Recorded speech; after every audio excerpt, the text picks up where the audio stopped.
Yo. Good morning. What's up, Will? Wag Trader, Colin, Carl, Justin, Daffy.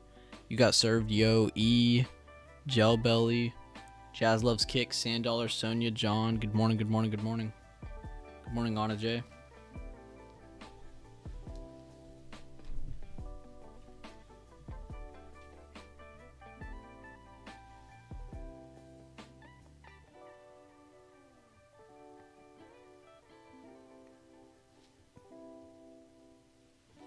Good morning, Josh, Justin, Don, Ray, Nairu, Yoel, For Profit. Good morning.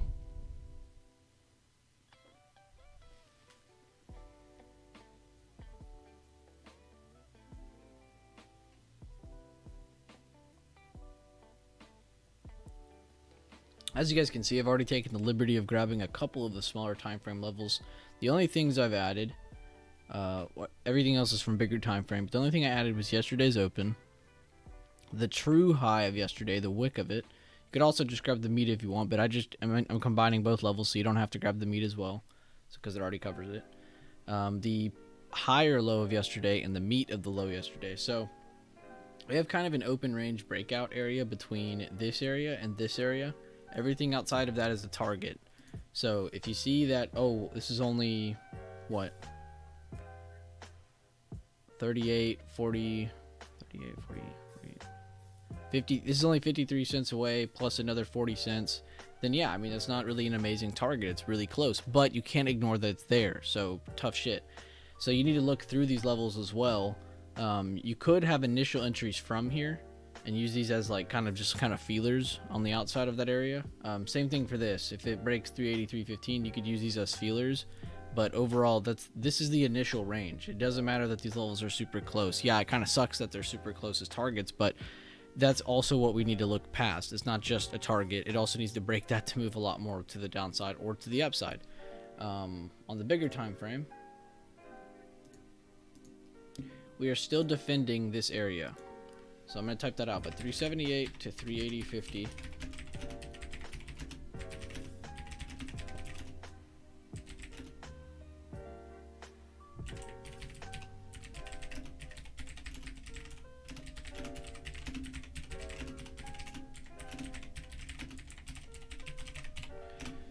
$378 to 380.50 is still the key area for bull / bear short term for the next bigger move on bigger time frames. Again, if you go back out to the daily, you can see this is the area in which we're still dealing with. We have a couple levels under, and I've discussed this many times. Be sure to go back into the Bueller channel and check it out. We talked about this on Monday. I talked about this last week before the week even ended, but this is our key area to pay attention to. We never closed under it. We never fell through it, so we're still holding it as bullish support, which is pretty impressive. But even if you go to yesterday's open up to their high with the fib, we actually ended up holding a pretty bullish area between 381.20s and 380.70s, which is pretty impressive, because then you could also say, oh well, this is just a bullish reset candle. So today actually has a very good chance of being bullish as long as they hold, it looks like, that higher low. So as long as they hold that higher low in the majority of their lower part of their pre-market, we actually could have a very bullish day in front of us today. So keep eyes on that. If we end up losing that support, that lower high, or higher low, I should say, I'm sorry, I'm saying that backwards, and then we end up cracking under 380s, then yeah, we'll probably look towards 378. And if we lose 378, yeah, we'll probably look towards 375, 370, 385, you know, just like we have been. But overall, that's kind of my thought process. So let me know. Does everyone understand why we're looking at it? What we understand? We understand what's good for bulls, what's good for bears. Everyone understands that. Let me go back and type this up. But give me an emoji or some sort of confirmation that you understand what I'm saying. Initial range is...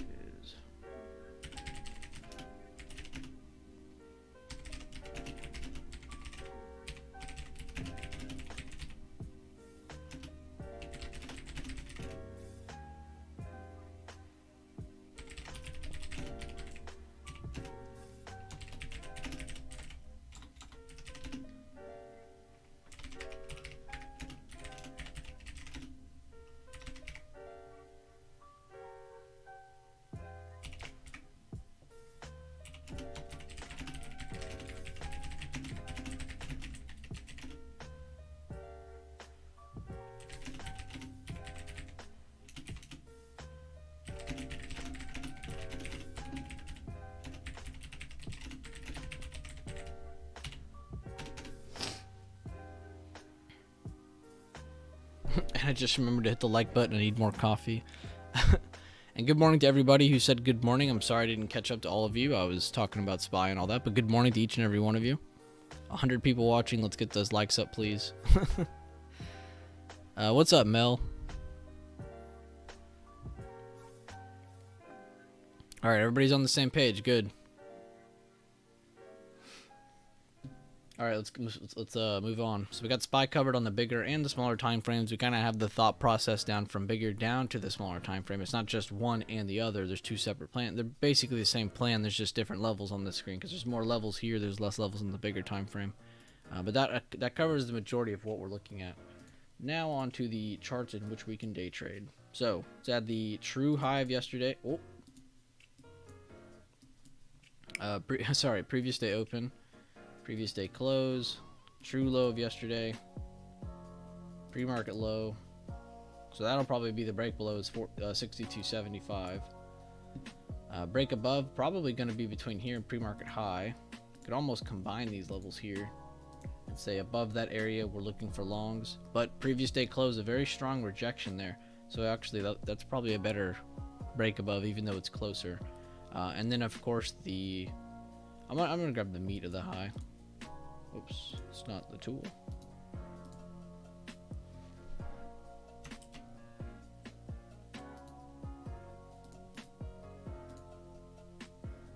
The meat of the high right there. A lot of really close levels on that, but easily can see that it's outside.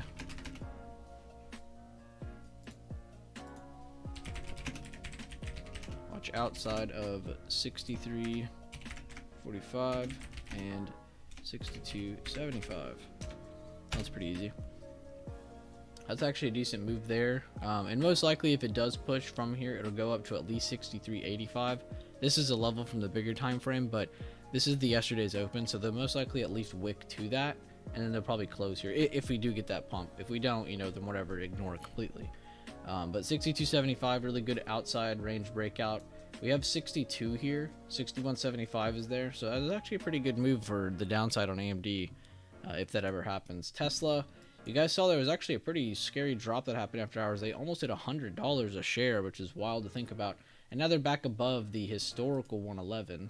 If you guys remember when I was talking about the 111, all of the levels from the monthly time frame, this happens to be a very, very, very, very, very important level between 95 and 126, which are both monthly levels. These are from where price rallied, sat on top, and continued higher. That's what these levels are. Down below, this is where the other support is. This is the halfway point of those two important crucial levels, and this is where price is currently fighting. So 111 is already a super, super important level. But keep eyes on Tesla, because if this one ever gets out of its, little downfall, this thing can get going. 120, you can go up to 130s even, so be very careful on that. But let's mark a couple more levels. Previous day close. Pre-market starts here, so that's the low, and that's the high.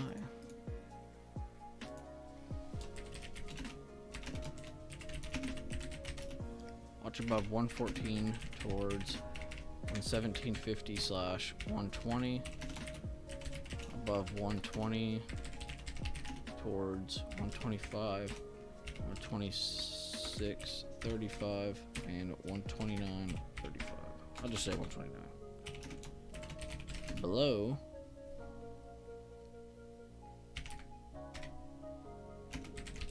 109 towards 104.25. Below 104 20s towards 100 95.50. There we go. Plan for Tesla. Let me bolden that.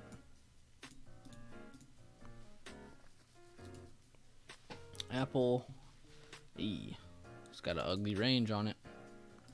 On this one, I'm going to grab the meat and the wick. I'm going to use it as a combination for downside.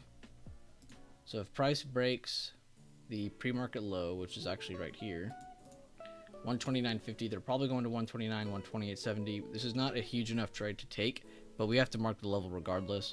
But overall, that would be a really good trade from here down to that support if you don't want to take such a small area, which I wouldn't either. I would just wait for this area to break. So watch for 128.70 to break. And then honestly, even though we have a level way up here, we have our pre-market high right here, I would actually say this is a better break above, which I know it's only a few cents, so it doesn't really matter, but this covers all of the consolidation from yesterday. So watch above 130.60 on Apple, below 128.70. So that's another one we can come back to. Nvidia down here in the dirt. I don't have this charted, do I? I don't. Wow. We're actually getting to areas on Nvidia that I don't have charted. That's very rare. So just add a couple real quick.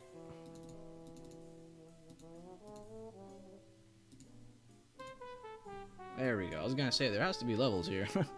Nvidia has price action here. So pre-market high, previous day close, pre-market low, previous day open, previous day low. We'll grab both, the meat. So this is kind of like a no trade range almost between the pre-market high and the true low of yesterday. Don't trade in between there. Watch for rejections, watch for a push through and a bounce, but do not trade inside of this range. But yeah, that's actually a pretty awkward range, which is why we have AMD, so that's good. But overall, there is one thing to take in note, which we were looking at yesterday with a few people. But look how Nvidia has had such aggressive sell-off. They had a pullback, a sell-off, a continuation, a sell-off, but huge, huge, huge candles, right? You go to AMD, and it's just, yeah, there's a sell-off here, but there's not an as aggressive move here. And another thing to take part is that AMD is also a double inside bar. So you have a candle right here, right? This candle stays inside of it entirely, right? Look to the next day. This candle is entirely inside of that day, right? So we have a very, very, very tight squeeze here on AMD, even with Nvidia having the sell-off, continuation, sell-off. So they're not matching up, is what I'm trying to say. But overall, no matter what happens today, keep eyes on AMD. This could be a very, very big mover, just based on the fact that it's very different from how Nvidia has been moving, and the fact that it's a double inside bar. So that's one thing to keep in mind when looking at AMD. So that one's definitely one of my favorite watches. It's not pre-market low. So previous day close, previous day low is basically there. Previous day opens way up here. Pre-market high. That's not a pre-market candle. That is though. So it looks like Amazon's pretty simple too. It looks like out of their pre-market high or pre-market low is a good play on that one. Netflix. I'll grab the meat and the wick. I'm going to combine them for their low of day. So we'll look above that or under that. But overall, we do have a couple good levels in the range besides that area. So it looks like outside of 279.50s, we can look for more downside. If we can get back above all of these levels here, above the previous day close, it looks like above 284.60s is actually a good entry. So we could actually just mark these if we want. I'll try to remember to do this on charts I'm not typing up. But that's a good one on Netflix. Meta. Of course, that's not pre-market low.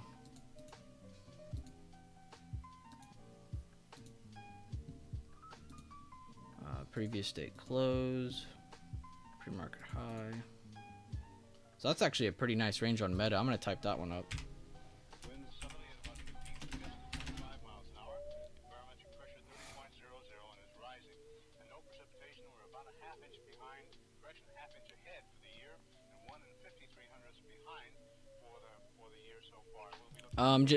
Trevor, the only thing that I'm concerned with whenever I say a no trade range, which I don't say a whole lot, is when I see areas that are too close to each other that are very crucial. So, and when you see it's too small or too tight, it's not really good risk reward. Because let's say you break above one level and the next level is 20 cents away, that's not really going to help you.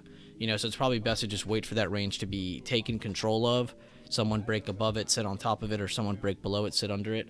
And also, Assault Wall Street, you said Bangers and Moderna called 180 and was patient enough to wait for that, and Tesla 110.11 I called. Chill out. Chill out. We're not looking to jerk each other off here on stream. Take your wins, move on. Try to be humble. I wouldn't sit there and say, I called this, I called that. Trust me, it'll hurt you in the long run. But on Meta here, let's look outside of 117. Let me mark these two highs. Oh, that's not the high of day. What am I doing? That's the meat right there. It looks like on Meta outside of... Let me type. Oh, it's all bold and still.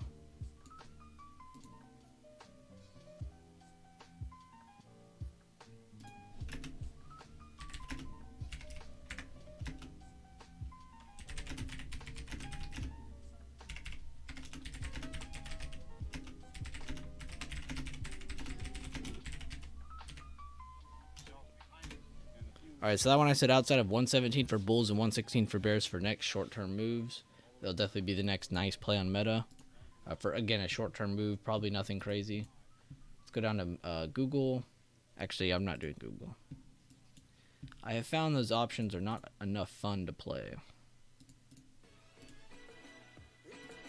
So that'll be a good break below right there. I grab the wick and the last meat of the low.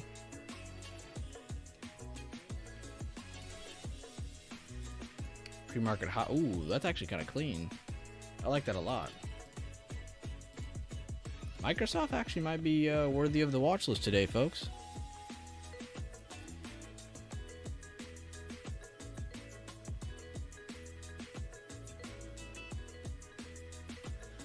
Amazon is working on a standalone app for watching sports content.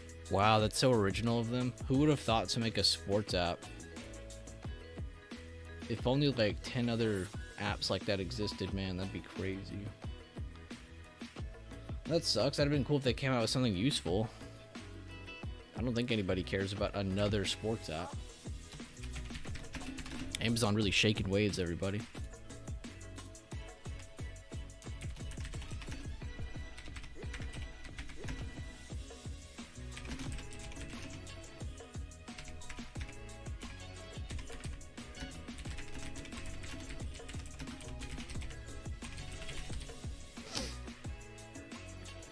Square. Ooh, I love this range on Square. Instantly my eyes lock on to how tight everything is right here, and I just get super excited.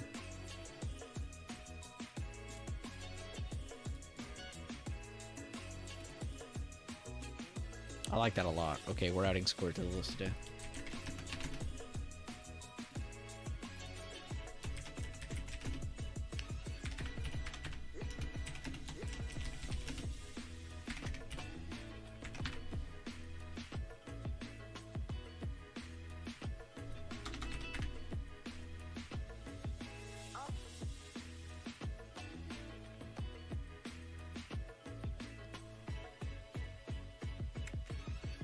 Yeah, that looks fine. I'll leave it at that.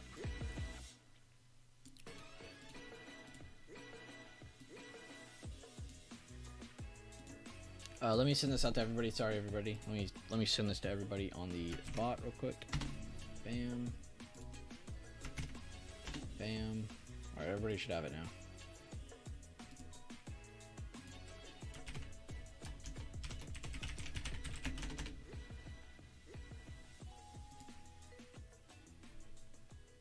Let's see what the Discord posted. It keeps doing that. It wants me to click quicker, and then if I did, I would click the X, not the square. So JBake posted some really cool info on the triple Qs, holding a nice tight sized pre-market range this morning. Bulls are looking to break above 264.30s for a push to 265s, 266s of the previous day high. Bears are looking to break under 263, where we can easily see a sell-off to the 261, 260s range. So really good plan posted here by JBake, giving us the initial range, giving us the breakouts for both up and down, and targets for both up and down, giving us a non-biased plan from the get-go. Great job by JBake. Be sure to drop an emoji on that if you do have access. And then here's another watch list. I would more or less focus on this one, the one that we just made together.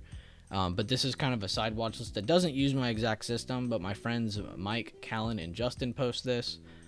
Pretty cool levels, targets. They try to give passive targets. They don't try to aim super far, which is good because that's what I tell people not to do. Microsoft's also a double inside bar. Good eye, Carlos. I didn't even look at the bigger time frame. Great eye.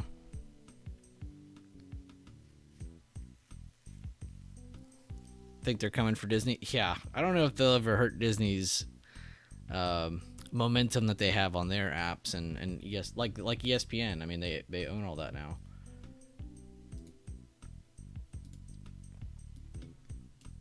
But yeah, I don't know. That's a good question because it's kind of hard to say like, oh, Amazon's not going to make a difference when they have already made a difference. You know, there's many platforms they've jumped on late and actually taken a good percentage ownership of that field or sector. You know, you've seen it on streaming with Twitch, you've seen it on Amazon Prime Shopping.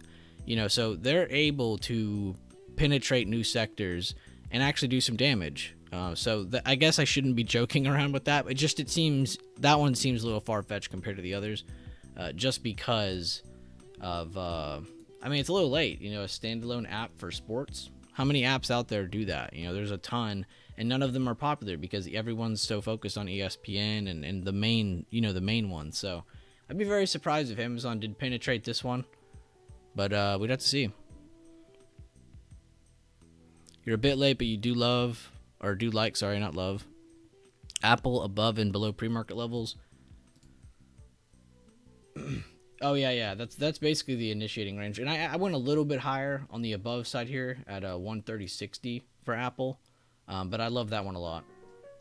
It's not on the list, but I did set it up. Now the downside though, you could say, oh, this is a great break below, but it's so close to these targets that you might as well wait for the previous day low to break. But I will color both red. There we go.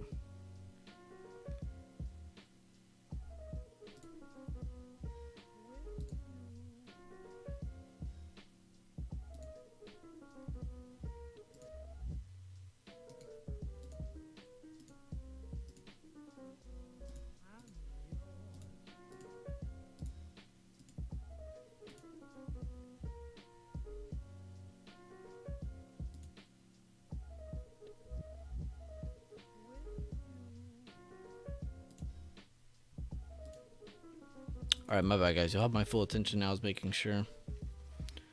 I'm not looking at SE. If you want to go do request tickers, go to Twitter.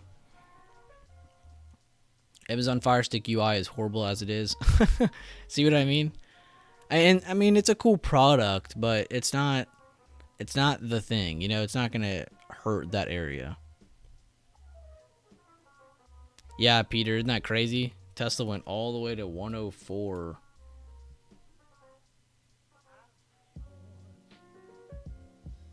Pretty impressive too, because I mean that's almost smacking 100.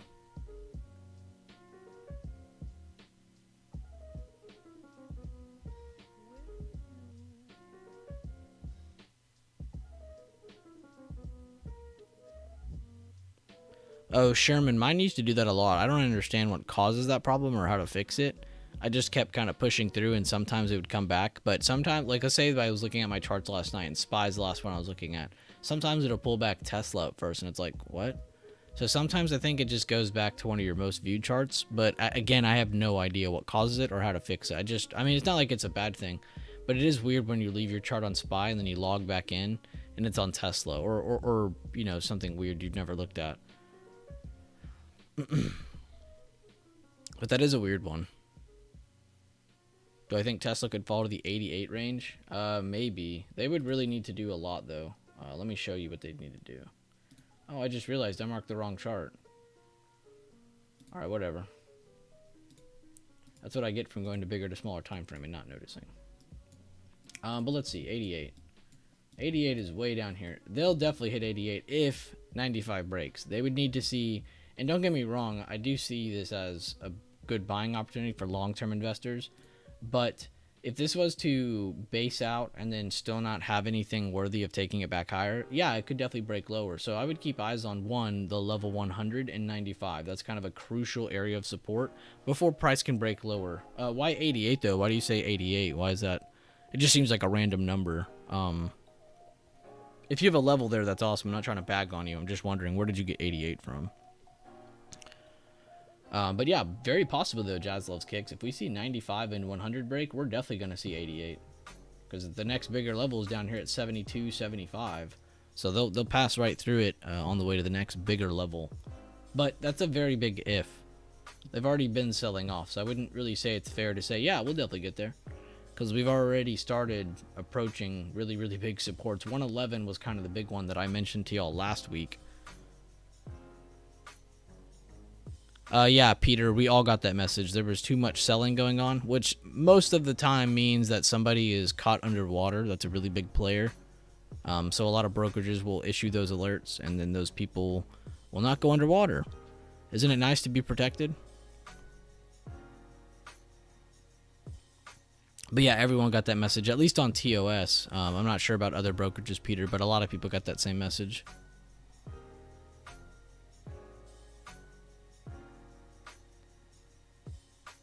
Damn, really, Sandella? Yeah, I might just log out, log back in. Sometimes that helps me clear it all over again. Mel has a plan. This is the messages I'm looking for, guys. I never see enough of you guys type this, but Mel just said watching BA over 190 or 192 for long. Create a plan for upside as well, Mel, but I love that you actually have a plan going. Because, yeah, 190, pretty close to pre-market high, so that's not a bad level. And then you said 192, which would be a good re-entry level if it does get some volume past the previous day high. It's okay, Assault Wall Street. It's okay. I wasn't like jumping onto you. I just like to set the tone. This is a very passive, growing community. I'm not really looking to have those kind of people in here, and I'm not saying you are one of those people. But I appreciate you correcting that. But no need to apologize. No one here is getting on to you. Appreciate you being open. It's nice to have a plan and then seeing it work, and then afterwards being able to review it and just sit there and kind of smile and go, damn, I called that out. It feels good. But you see what I'm saying, though? We want to keep everything positive.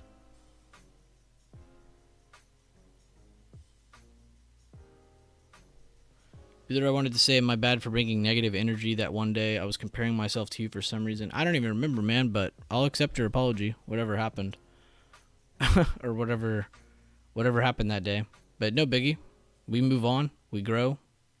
But let's keep this a passive community. As you guys can see, I love to keep things passive, mature, everybody on the same page. We all follow a simple system. There's no need to be correct. There's no need to be this or that. Let's just be non-biased. Let's move forward.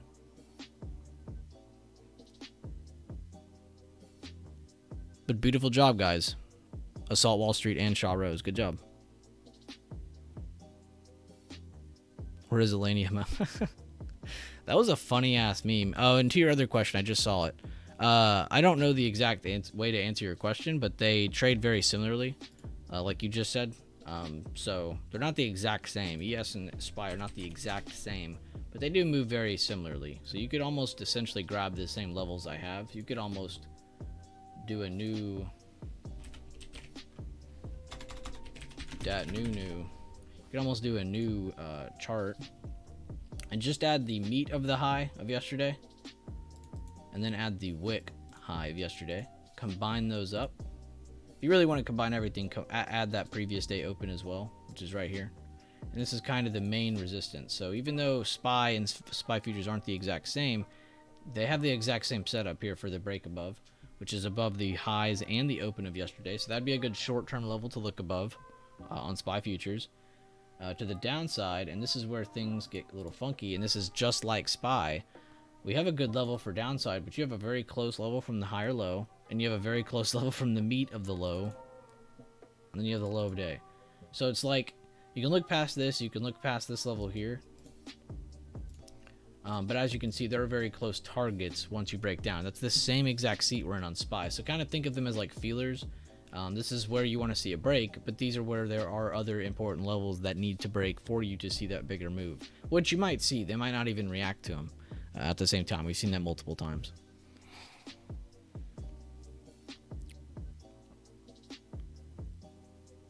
ADDC? What does that stand for? And yeah, please give us a trend day. I agree with you, Keanu. Morning, Dirty Dan. How you doing, man?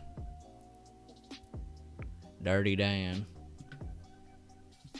But I'll chart up SPY futures later, Sharos, and I will link you. DM me on Discord or wherever you know me at, and I'll send you a link to my TOS chart. Oh, advancing declining, like ADD. Wait, it's not that. It's $ADD. There we go. I sometimes look at it, but I wouldn't necessarily say go look at it for confirmation. But it is nice to know, like a really good time to look at it. Let's say SPY is going down, and you see VIX also going down.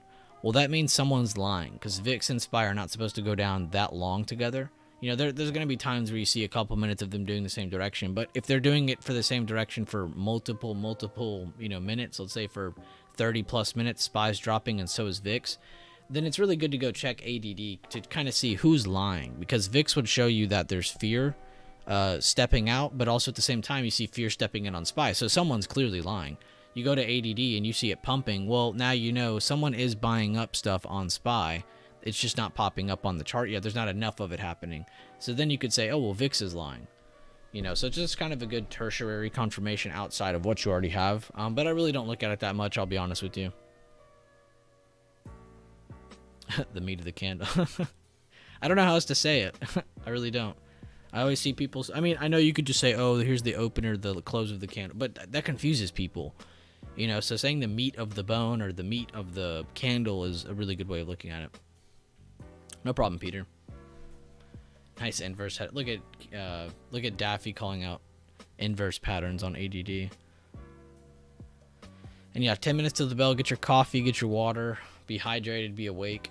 But I'm gonna leave this chart up before we start. I'll get Devin in here in a couple minutes. We'll get going. Does anybody have any questions about the list? Anything I've actually covered?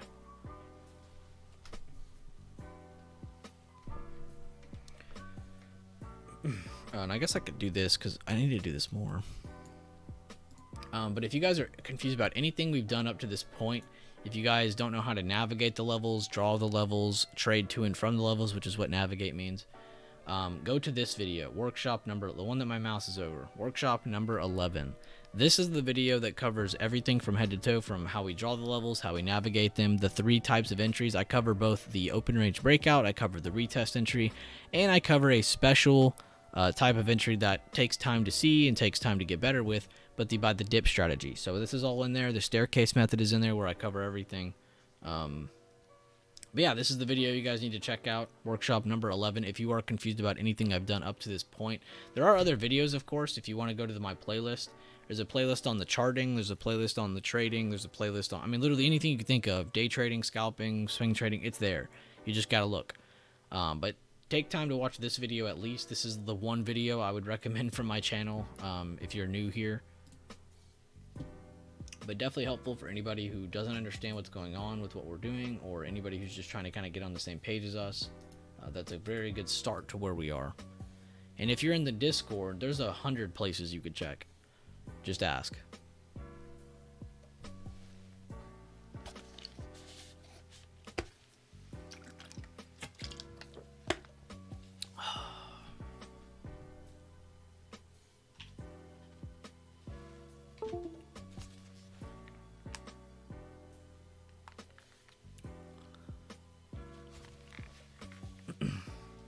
Kind of sucks we have a short week this week, and then next week as well we have a short week, but we'll make the best of it.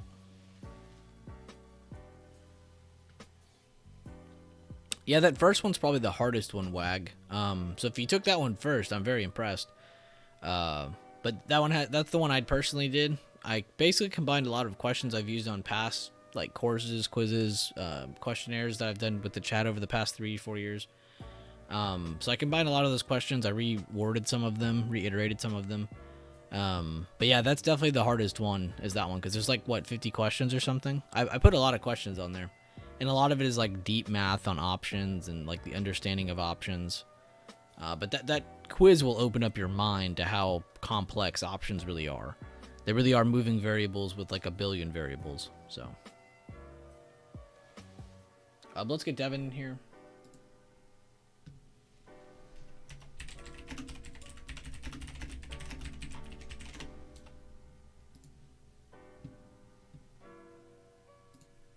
Let's get Sweet Cheeks Devin's up in here. All right, his volume's already blasting, so he'll be perfect. Yo. Yeah. I sent you a meme with the Tesla chart. I've posted that meme before.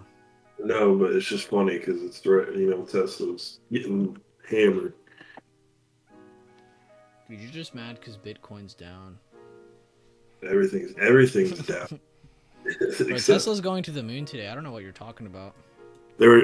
Dennis said it this morning on pre-market prep. He's like, I don't know what day it's going to be, but Tesla's going to go up 17% here soon. Just one day randomly. We're all going to not be paying attention, and Tesla's going to go up like 15, 20%. Yeah, it's just going to pop crazy. It happens every damn time. Anytime I've ever seen Tesla drop a ton, which is probably the most I've seen it drop, but every time I've seen it drop, everyone stops paying attention to it. You'll never see anybody talking about Tesla. And then randomly, out of the blue, Tesla's up 15, 20%. And everyone's like, oh, bro, I was on top of that. I've been watching this shit for a week. Like, everybody just comes out of the woodworks. It's hilarious. See what we're going to get today.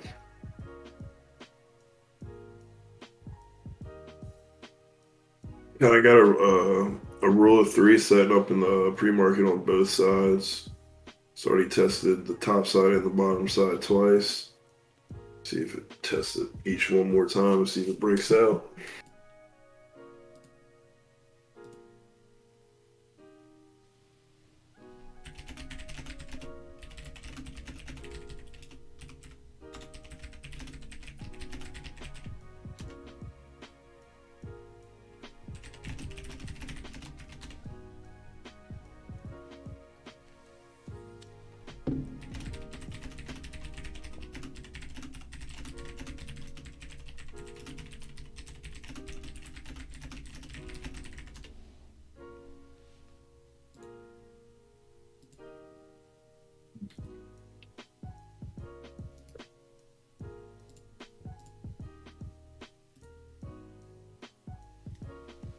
Two minutes, 18 seconds.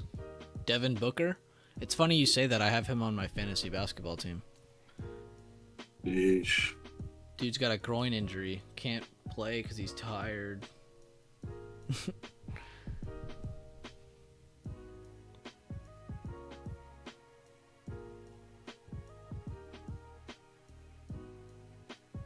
Yeah, maybe Noxta, maybe. Definitely too early to say, but maybe. You're correct.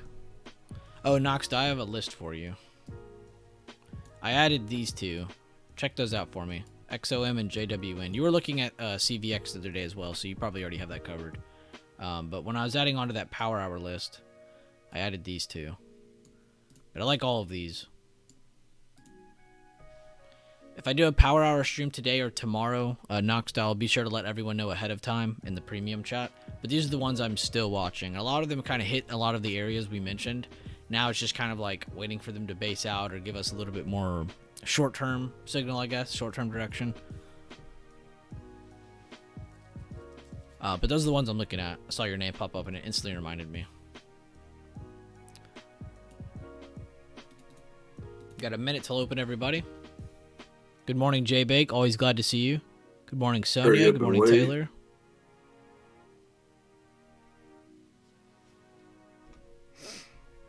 How have your one-on-ones been going, oh Devo? Pretty good, pretty good. Forget which one. One of them was in a state where his internet got wiped out, and it's like 4 or 5 days before he can get his internet back. Jesus. Because I guess the snowstorm. Communism. Right.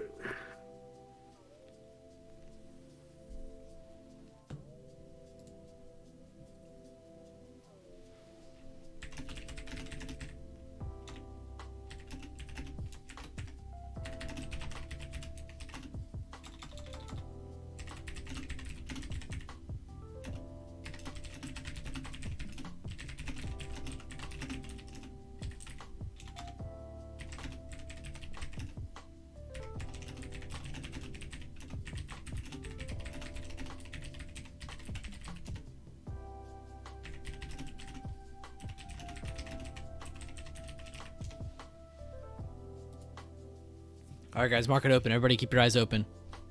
Yes, you can assault Wall Street.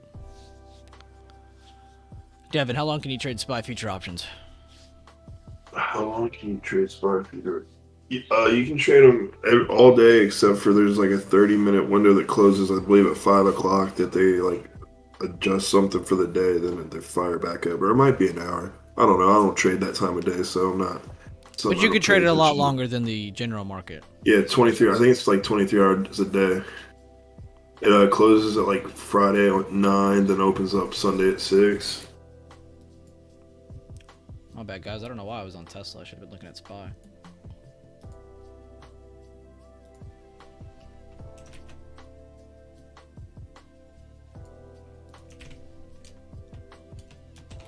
Yeah, if you want to catch SPY on the news in the pre-market, ES is the way to do it.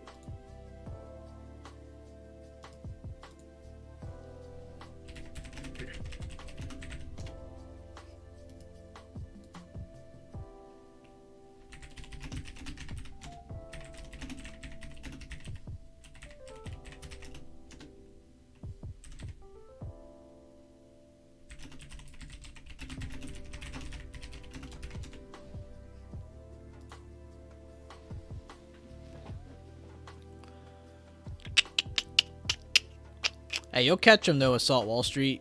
You know, it's one thing to look back and go, damn, there's so many amazing opportunities I could have taken part of. But at the same time, you have to remember there's just as many in front of you. Yeah, you didn't know what you knew 6 months ago, you know what I mean? So, like, you might not have been as confident. I mean, futures are a different level of trading, don't get me wrong, but they're more than doable.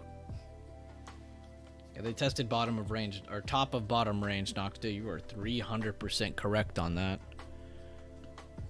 I love that you got the same areas as me, man. Good eye. Nice little buy reaction on SPY. Microsoft, Meta coming up. Yep, Meta doing pretty good, actually. Breaking 117 through the first 5 minutes. Looks like Microsoft and Meta are leading the way. Tesla coming up a little bit, not as much. I actually kind of like that SPY dipped and we're now holding, because this could actually lead to a really good buyer and an igniting move, I should say. Can't speak English. But yeah, holding that lower part right now. Very good sign by bulls.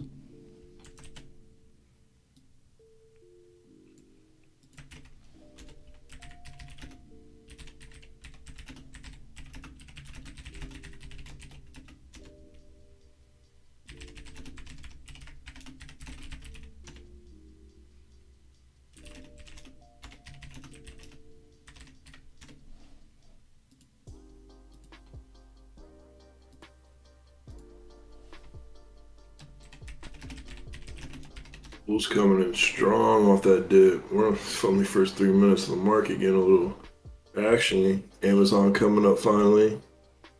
Getting a little action to that. It's funny because Mel was like, I'm looking at Tesla long, BA long, AMD long. Blasting. 190 breaking on it, Mel. On Boeing. AMD getting up to a better break above area. They're trying to get above that previous day close and hold. They're fighting it right now. Meta and Microsoft still holding their strength. Tesla, Amazon, Apple coming up a little bit more. Still not quite where the rest of them are. Q's getting up over that pre-market high and pushing.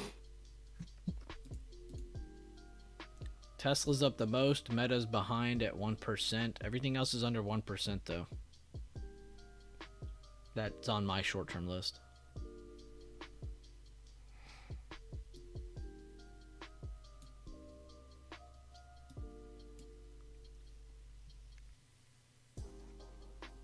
It's a wild first 10-minute candle so far on SPY. Meta's looking wild. Nvidia's looking wild. Change this back to this way so it doesn't move on me. Microsoft's at yesterday high, about to pop it.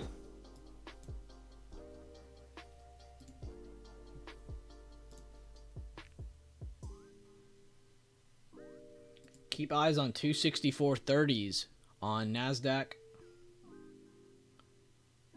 This is my boy J-Bake's break above 264.30. He said target 265, 266, which is actually already hitting one of those. Top of that range is right here. So J-Bake level is working out very well, showing us the tech is trying to move higher, which is the heaviest sector of SPY, by the way. So that's why that is so important. Yesterday high is SPY. If you guys are taking any trades right now, they should be scalps. We're in the first 10 minutes of the day. I don't want to see anybody in here saying, oh, I held my longs because I thought we were going to keep going. I don't care. Do not hold the first 10 minutes. If you're taking trades within the first 10 to 30 minutes, you need to be just straight scalping, which means in, out, not thinking, no hesitating. You have a plan beforehand, which you should do that on every trade, but especially for your scalps because there's no hesitation. Hesitation is a scalper's worst enemy.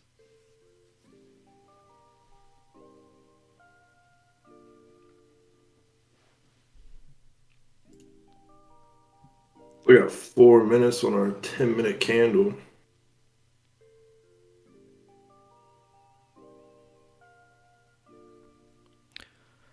And if you guys have any plans on any trades you're doing, be sure to type it out. If you have any updates that you just want to update on any of your mental trades, be sure to type it out. Trust me, it's not about even helping others, really, which is weird, but the more you post out loud, the more you're putting yourself out there, which is going to cause you for just growth. So be sure to type it out, or at least say it out loud to yourself if you don't want to type it. But say what you're thinking out loud.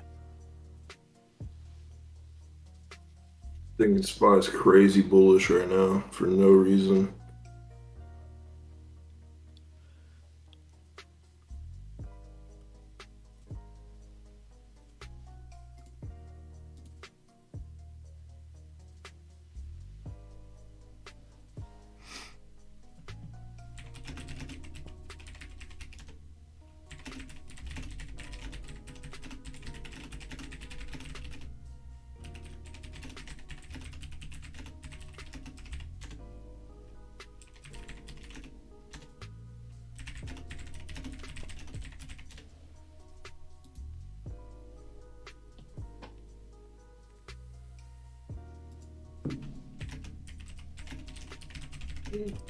Let's see what's lagging, what's moving.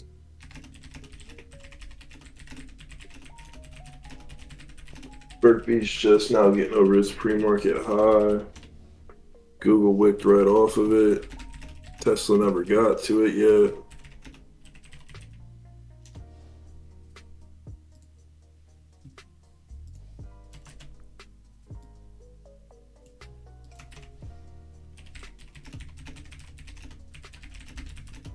I'm just typing out still in range after that pop. Good stuff, Rambo. Always happy to see you doing that. Great work. Let's give a round of applause for Rambo and his hard work. Scalp Tesla using 500, but bought my first option. Accidentally bought a put instead of a call because I'm a tard. Then I sold ASAP and got a call and profited 1.6.7% of my account. Would have made 10% if I would have just bought 2 calls. Hey, man, don't beat yourself up. Pay attention next time. But that's still good that you got out green sheet testing. I'm glad you didn't get abused on that because those are definitely the worst feelings ever when you mess up and you have to take the loss. So at least it was just one of those. But good job, though, Cheaptastic. Move on from it. Don't look back. Look forward. Be forward-looking. Nvidia potential 80% entry set up, pulling back to the pre-market high and previous day close. Great call out by J-Bake. Yeah, they're perfectly holding it right now. So we'll see if the next igniting move happens on the overall market, and that'll help Nvidia a lot. Spied down 10 minutes what took half day yesterday. Yeah, man, it hurts seeing that. He's so right. Talking the trade out helps so much. Pretend you are telling a friend what he should do and what you were looking at. It's really great advice because it's kind of in the sense of reiterating it to yourself, you know, and a lot of people don't understand what I mean by that. When I say that, I mean you're forcing yourself to break something down to a further extent. You're making yourself explain something in a more simple fashion, which is actually the best form of memorization, is teaching. So by doing that, by reiterating, by breaking something down, it's helping you out in the long run because you'll never have to repeat it out to yourself again. How do you handle being everyone's motivator, listening to us winning, losing, bitching? Hard job and you're teaching us. I mean, it's not really that how I handle it. It's just I've been there, you know? What you've experienced, I've done. what you've experienced, 90 other people in here have done. You know, it's not anything you do, I promise you 100 other people in here have also done. You know, so it's not like it's the first time I've ever heard it or I'm seeing it. But just experience, I guess. I'm not a genius. I've just been here a while. So I just have time on my side, which I'm still super young in trading. I have a long road ahead of me, and so do all of you. It's like writing your thesis on the trade. That's when my trading changed for the better. You feel bad sometimes. Don't feel bad. Trust me. Feel great. Become a leader. Coming up towards pre-market high. Microsoft rejecting off yesterday high again. Meta still slowing down. So it looks like Tesla's going to give it a try now.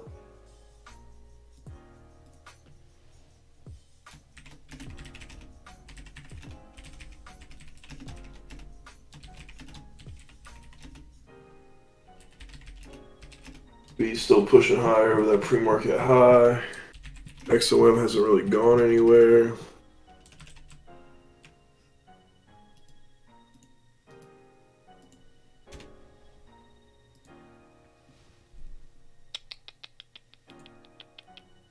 Tesla is above not just a historical level, but yeah, pushing that pre-market high. Good call out by Devin.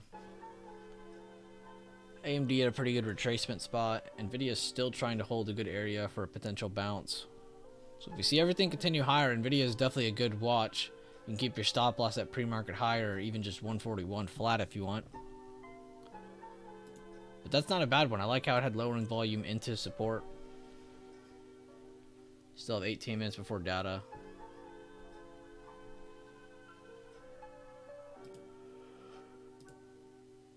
It's like getting to that pre-market high, see what's going to pop. Apple pushing higher, Amazon pushing higher. Q's still holding really well. Berk B still pushing higher. There's a chance we get another push on SPY. If it continues holding this pre-market high area. Tesla off to the races, going straight for that 117.50 almost. Let's see if it gets there in this candle.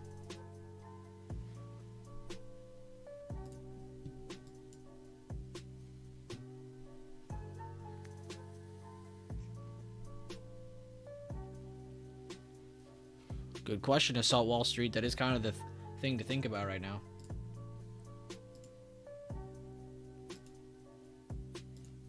I have banned like 10 people from chat today.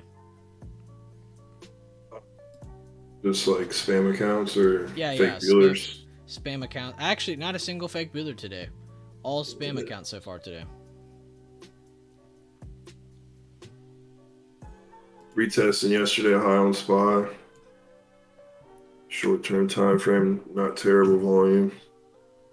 See if we can pop. Yeah, they're trying to push it. If they push 383.15, we're probably going to 384, everybody.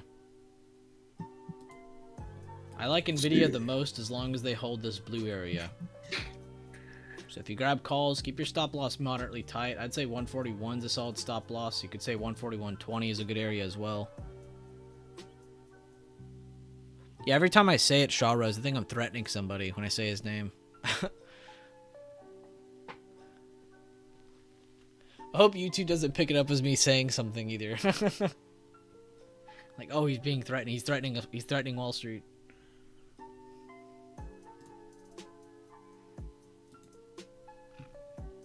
Tesla slowing down a little bit. I don't blame it. SPY also slowing down. Not enough pop above that 383.15 yet.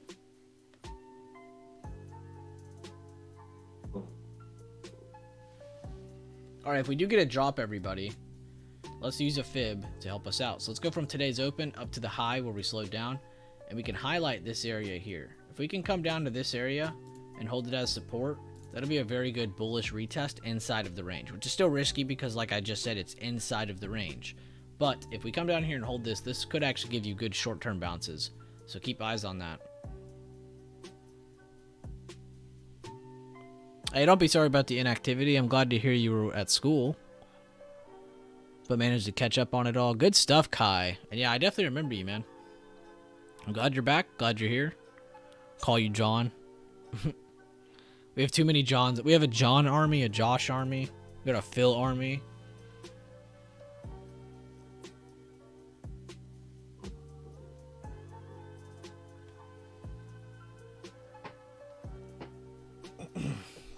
Carlos, you talking about this area? I literally just drew it. I used a fib to go from today's open up to this first high that we made. I went from here up to here. I'm going from where we opened up to where we hit our high of day. Because now that we've gotten our first slowdown, I can look to see, oh, okay, wow, can this hold as a short-term support?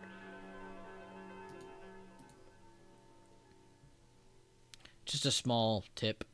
I wouldn't get too infatuated with fibs until you're better at the levels and better at navigating the levels. Then you can start to get a little bit better with fibs. It's not. I would not start there though. And I'm not just talking to Carlos, to anybody who may be getting into fibs and stuff.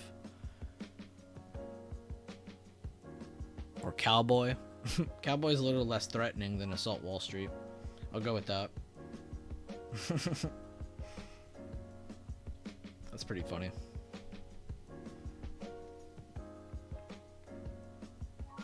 Everything's still holding decent. Just waiting to see if we're going to get this move. Meta pulling back the most.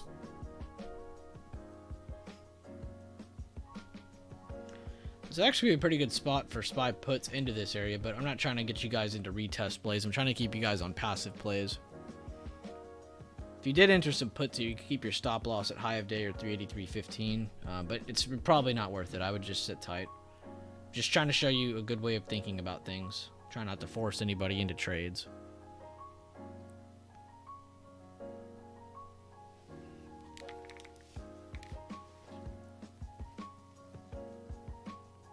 Yep. Perfect eye, Shaw Rose. That's exactly what I'm looking at. It's exactly how you should look at that. And a lot of people misconstrue that. They think, oh, we're in supply, let's just start shorting. But it's not as easy as just shorting. You also need to remind yourself, well, it could still pop. So where would be a good stop? And that's where you need to place that, is that high of day. But like I said, I just don't think it's worth it yet. We do have lowering volume into resistance, though, which is beautiful because you have rising price, lowering volume, which is bearish. You're in a supply area, which is bearish. So you have a lot more bearish signs popping up here. So buyers need to retake something or come down here and hold this as support to prove that sellers are not in complete control up here.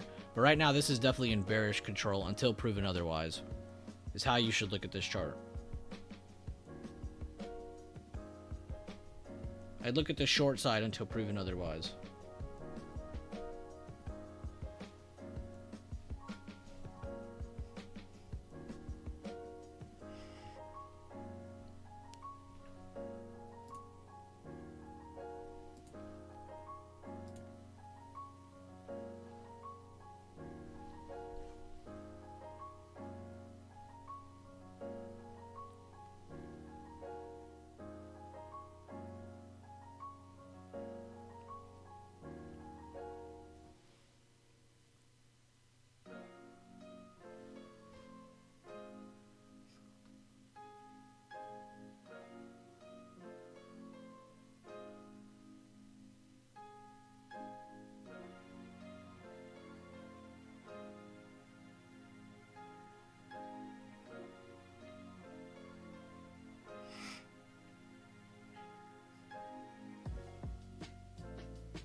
Yeah, like 50 seconds on a 10-minute candle. Yeah, we got like 11 minutes, Sal. I'm watching it too.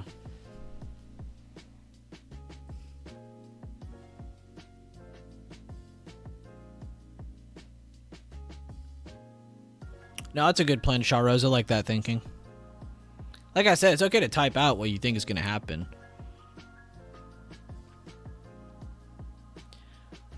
I actually enjoy it. I like seeing you guys kind of put out your own thesis out there saying, oh, I think this is going to happen. If this happens, this should happen. If this happens, this should happen. It's all conditional, if that makes sense.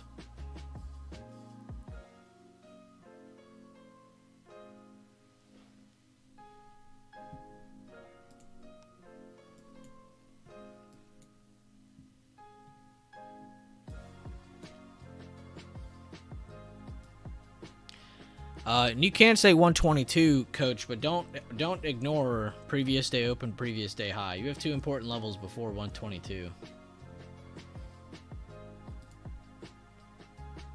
And yeah, Apple has to break 130.60s for SPY to get going here, everybody. If I was to do the same fib trick that we did on Nvidia, they're testing their little short-term range right now.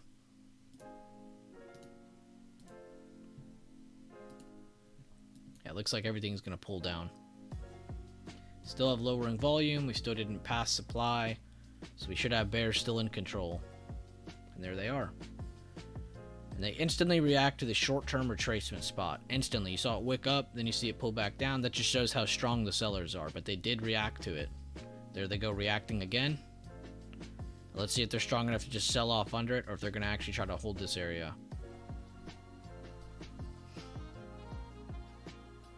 If you did enter shorts against this area, the supply, the top blue area, this is a great time to take profits on most of your position and then see if the sellers are strong enough to take that out. Then you can have some runners that go a little bit farther. But if you did enter some shorts, this is where you need to exit most of your position.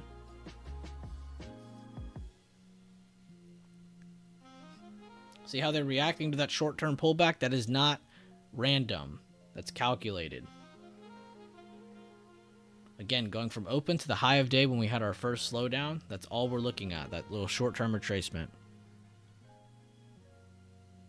You don't have to pay attention to the volume on that candle, Carlos. It doesn't need volume. Because buyers never broke anything significant, sellers are stepping in. You could almost say, even with a lower volume candle right there, that is all sellers right there. There are very, very few buyers in that candle.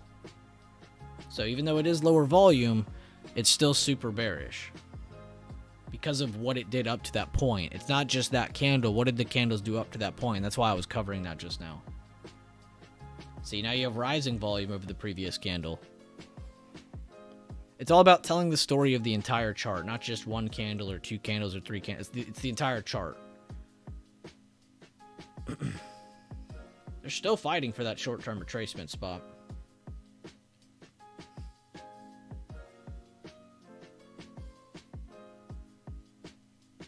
It's crazy, too, because that was just half of that candle. That wasn't even... We still have another 2 minutes on this candle. So see if they wick up or if they're going to close under. If they close under or wick up, it doesn't matter. Either way, you're probably going to get some smaller candles popping up after this huge sell-off.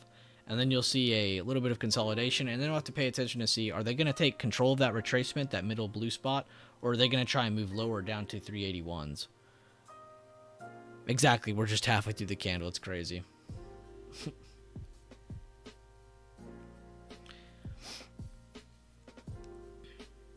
Breaking that lowering volume trend, and they were perfectly into the supply. So good job to anybody if you took any early shorts on this. That was a pretty high probability play. And good job, Shaw Rose. He was pointing it out very early on. Out of Apple at 20%, SPY 18%. Out of AMD at 10%, and done for now. Great job, Mel. Good visualization wag on your mental trade. Good stuff. Always glad to hear it.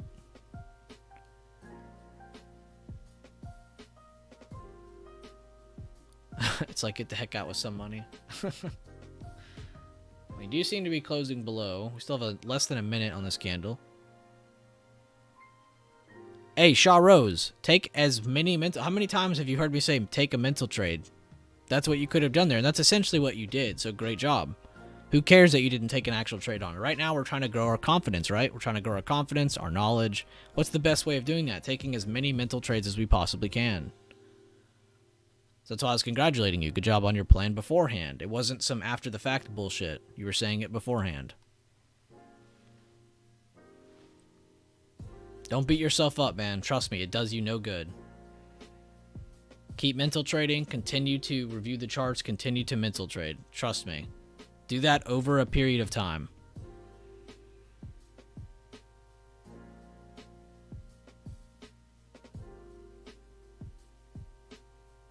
2% port on the day, taking that on the AMD break down there. Only mental trades now, rest of day. Beautiful job, Austin James. Good job leading by example. Looks like we're going to get a small buyer reaction here. Very expected after that move. This is why I was telling y'all to take most profits. No, I do not use any indicators.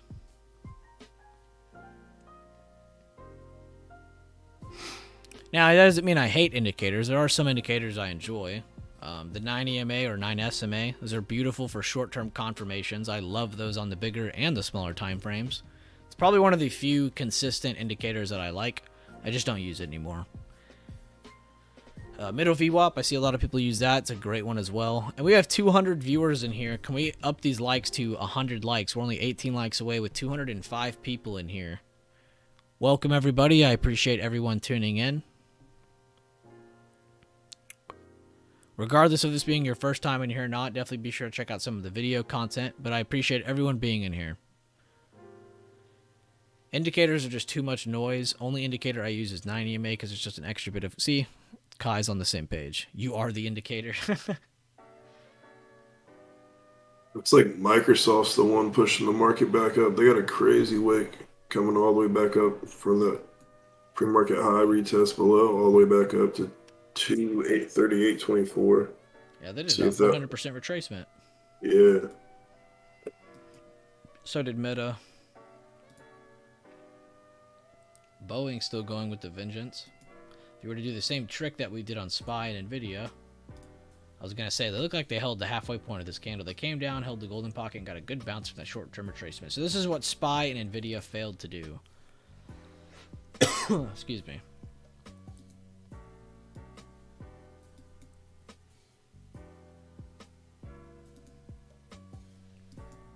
Tesla could get very froggy here as long as they hold 114.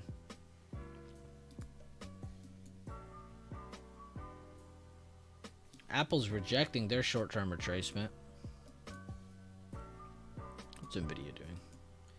Nvidia's still trying to hold on to that short-term support. Very ugly consolidation.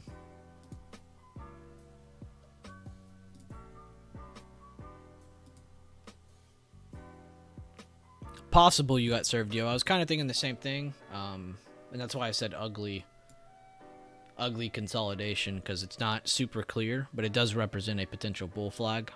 Basically on Nvidia, what you need to see is them hold the whole blue area, which so far they're doing. They've 100% retraced that, held it. It's basically continuing that support. Can they do that? And if not, then that means they've lost. They're weak, which is what we saw happen on SPY. They failed to hold it here, and now they're fighting it, possibly for a retracement to the downside. So be very careful. Don't just jump into a long. There are a few that I like, though. Tesla's still holding with relatively low volume above 114. So if we do see any kind of pops to the upsides, Tesla's in probably the best position for upside movement. Microsoft following suit. Amazon alongside Tesla, as long as they break 83.50s.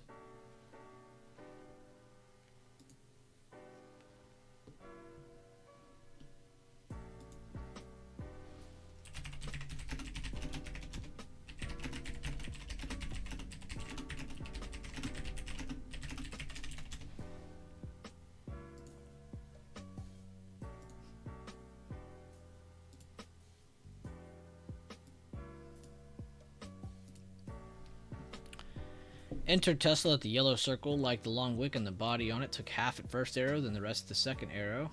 As it reached my final target. Beautiful job, Totally Kai. You're totally cool. Good entry, man. I like that you waited for the retracement to slow down, and then you got in on that first ignition candle, and then you started taking, or then you got in. You didn't say, I'm getting in here. You waited for this to kind of pop up and say, hey, we're here. You got in, and then you got out through your next level. Beautiful job, Kai. Beautiful, beautiful trade on that. Looks like a few people took a trade like that. A bit more aggressive entry, but Tesla just looked like Ty. Good job, Wag. Let's see what he did. Enter Tesla 115, call at 320. Rising buyer volume on the smaller time frame. Beautiful job, man. Y'all both did almost the same trade. Good job, Wag, and good job, Kai. Thanks, Bueller, for the call. Always lovely land. On vacation in Maui. SPY took 3 put contracts and exited when I saw a strong selling pressure. Oh my gosh, Jazz, let's go. Everybody's on fire today. Beautiful trade reviews. This is exactly what I want to see. I don't really care about the gains. What I care about is y'all breaking down where you entered, where you exited, some of your thought process, why you liked it, why you didn't like it. Beautiful job, everybody. Great work. 30-minute candle in the market. I'm so damn proud.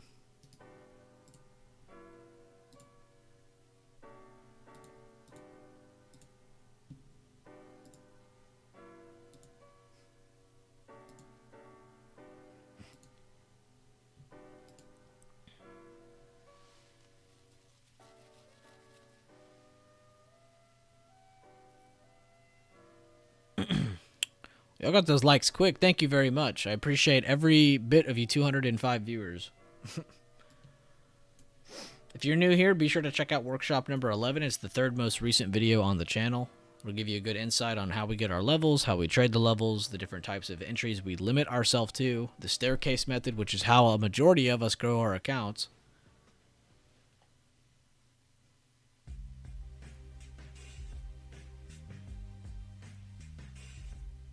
Beautiful start to our day, though. I love the trade reviews you guys have already given. They're trying to hold this short-term retracement, which is a good thing for bulls. But let's see, are they going to do the same thing they did here and give us lowering volume? Are they going to give us a lowering volume push and create a second, or make a double top? Or are they going to make a lower high even? Which both of those could be essentially bearish, following back into supply with lowering volume, the same thing that happened the first time. Or are they going to actually try and push above this? This is the next thing to look out for, everybody. Great work, though. Pop that pre-market high. Now it's got to get yesterday high.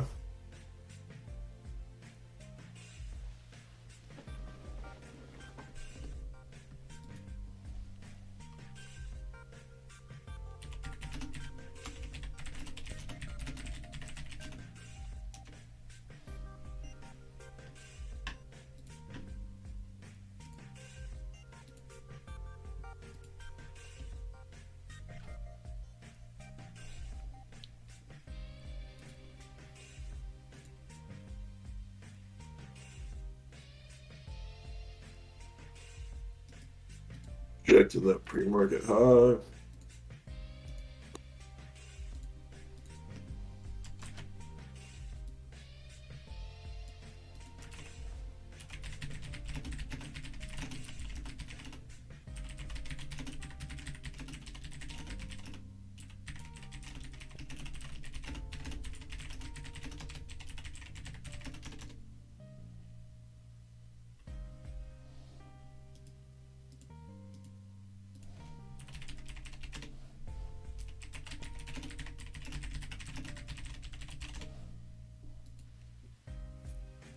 Huge red wick. We're going green to red on that candle.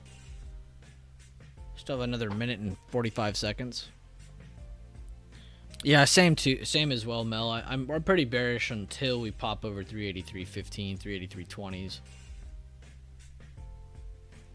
Because again, if anything right now, we almost look like we're forming a short-term bear flag to the downside. Huge wick to make that lower high. So it almost looks like we are going to be returning back to 381.30s, the bottom blue area, as long as this continues to reject. And remember, guys, do we have to break out? No, we could essentially trade between 381 and 383 all day. If you guys remember yesterday's stream, I said I wouldn't be surprised after we had that push. I wouldn't be surprised if we didn't push over 383.15 but maintained above 380. We ended up staying in between this range for the rest of that day. So you can see prices don't have to break out. Why is that? Because on the bigger time frames, we're fighting support.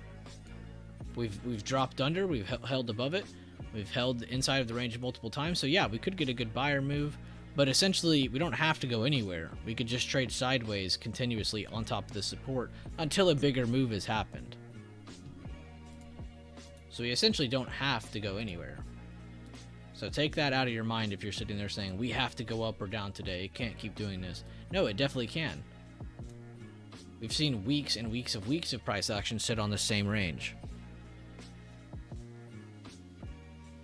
Straight anxiety.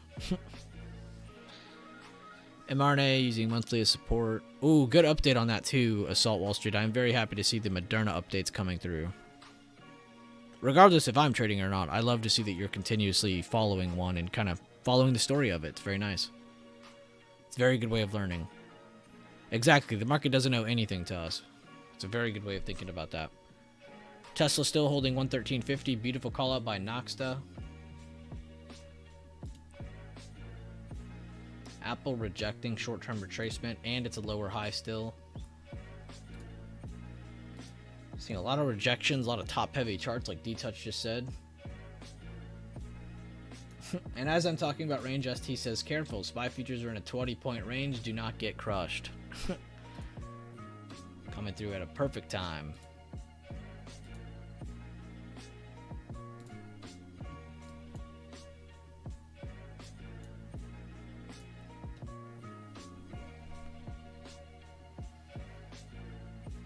I think a lot of people are eyeing that 381 area now.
Tesla possibly losing the better bullish breakout level, though. Not a bad spot, like you said, Mel. I like your potential short there.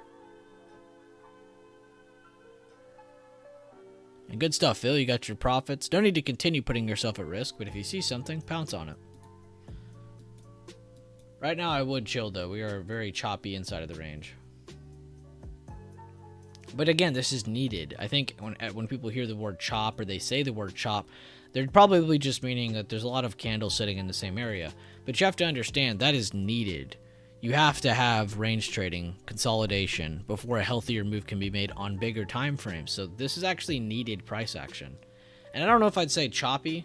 All we've really seen is a good push up with lowering volume. We rejected supply in a bearish fashion. We had 2 confirmations for it. We got a huge drop, which we didn't call how big the drop would be, but we did say we were expecting a drop. Now all we've seen is a retest of that retracement, and it actually looks like it either wants to continue lower or it can build up some base here and go back up to the high of day. More or less, though, I would say I'm more aiming for it to drop a little bit more. This looks more like a bear flag from this drop than anything. But we are still holding a bullish retracement, though, so you can't say, oh, I'm super bearish yet. It basically needs to break the meat of this level at 382. But I don't see any high probability opportunities on either side of the bull.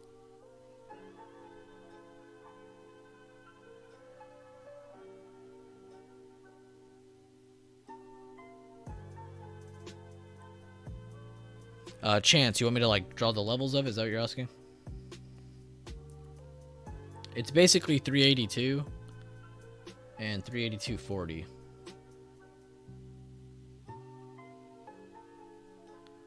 No problem, Kang. The only reason I have this in between blue area, I probably should stop drawing them as much so I don't confuse everybody.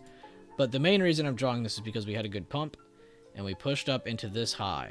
Then we slowed down. So I only drew it after we started slowing down. I didn't just draw it randomly at this wick. I waited till we got a red candle. We started slowing down. We had lowering volume into resistance. So it made me want to look at retracement percentages. And all it did was show me a good retracement spot where a lot of pullbacks have very high probability.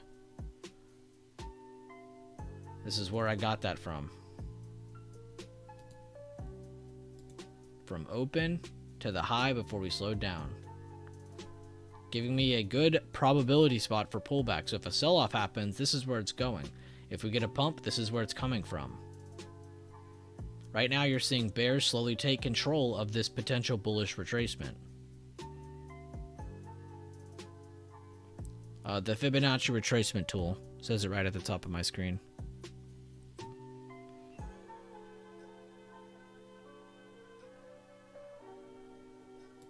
And where did these levels come from? This is something I haven't really glorified as much because I'm not trying to pat myself on the back too much. I'm more patting the system.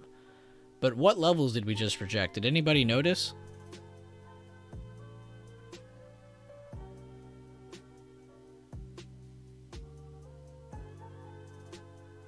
What levels did we just reject today?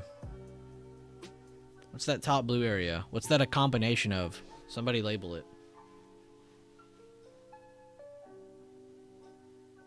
It's a combination of what two levels?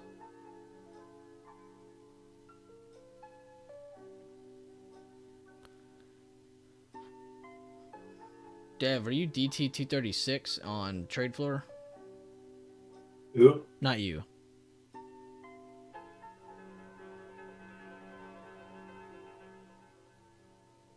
The other dev.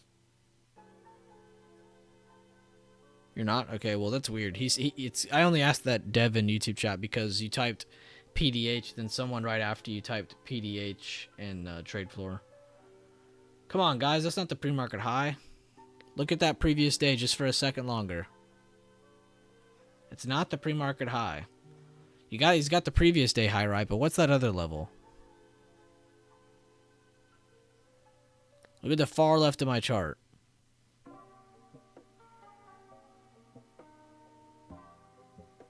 Previous day open, exactly. PDO, great answer. It's a combination of the true high of the previous day and the previous day open. We combine these levels to give us a general area of where we can look at for a break above or for a place for price to at least go test a very high probability area. We're just combining our levels. That's all we did. Oh, that's not what y'all want to see. We've seen a bullish push into resistance with lowering volume. So very bearish. We finally get our sell-off, and now we've gotten a retracement that failed to push above. We even tested the area above. That doesn't always happen. And then you got a further continuation down. Oh, you're Danny. Okay. My bad, Danny.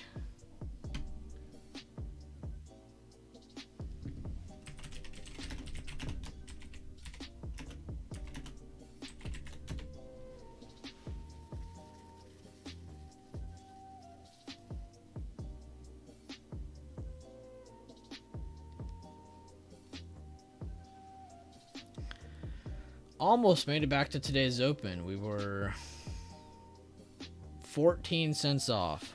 Or 13 cents off, sorry. 13 cents off. Microsoft's still trying to go to the upside, still messing with yesterday's high. Hasn't really sold off. Just trying to pop that previous high right now. If SPY can hold where it just sold off to and start to build some base and move higher, Microsoft will continue higher. Good eye, Devin. Tesla also breaking the 114. I was saying it does look a little bit more bearish just because we didn't just break this level, we retested as resistance, giving me another. This is kind of how we saw it on SPY, is we saw it break and hold against, giving you two confirmations for bears potentially taking over on Tesla here. So nice to see them bring it back down to the next level here at 111s. Very clean price action today though, guys.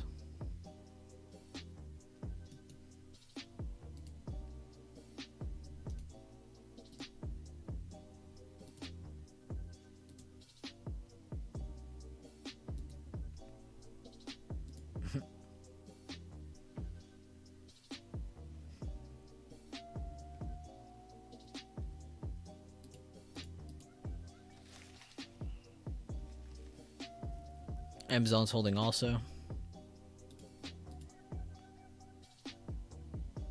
Oh yeah, they're holding up relatively well. Haven't really dropped much. Good eye, Mac.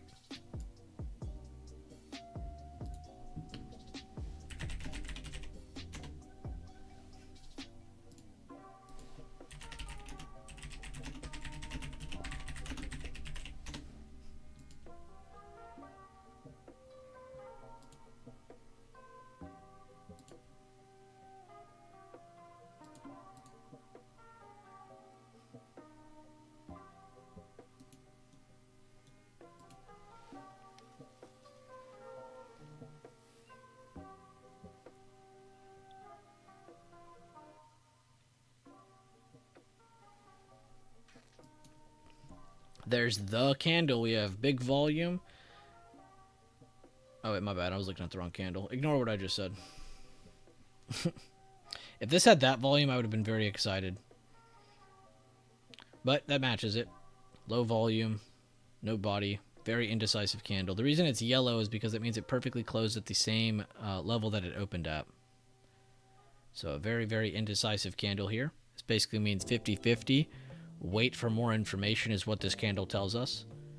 A green push, a retest, can be a really good combining signal with this candle. If we end up getting a lower push, this would be a good combining signal. It's all these are, though, is a combining signal.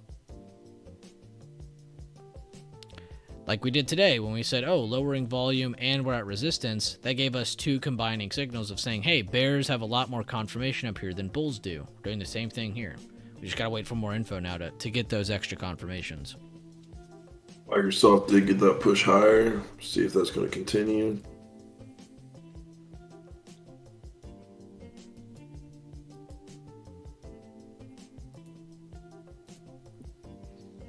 AMD holding a good short-term retracement. Amazon getting moving. Microsoft broke that new high of day, holding. So we have a couple actually moving to the upside, everybody. This isn't totally the end of the world for SPY. Looks like XOM's the one really bringing it down. Yeah, XOM and a couple other sectors. Let me look. Yeah, energy's down the most by a lot. Base is down, but it's relatively flat. And everything that's green is either 0.5% or under 0.5%. So yeah, we just have small green for the day, which that's what it feels like. We see SPY is up, but not really up by a lot. Small green. So everything's in relation. Everything's working. Now it's about being patient enough to wait for the next better opportunity. Amazon new high of day. Great call out username. Shout out to username, by the way. I love having that guy in chat. Always happy to drop more information for traders regardless of how long they've been in chat. Love that guy. Anytime you see username NF pop up, read it. Trust me. You'll get information out of it.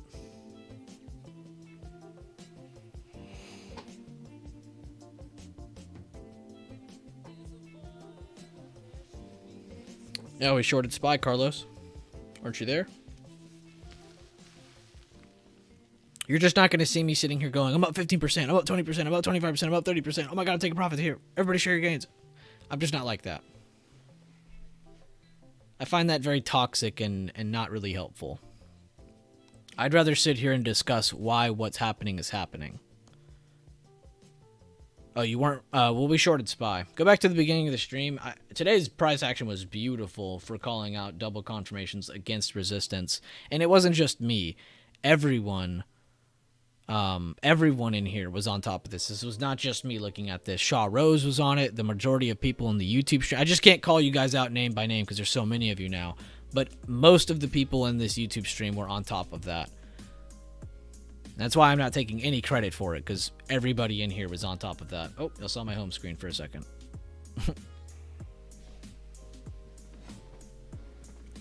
Nothing worse than hearing post your gains at 50% when yourself aren't in the... Exactly, and that's why I don't do it. It's stupid. I don't see the point of saying that kind of stuff. And most of the time when you do hear people saying that, they're lying. So, I mean, it's... I don't even want to go down that road.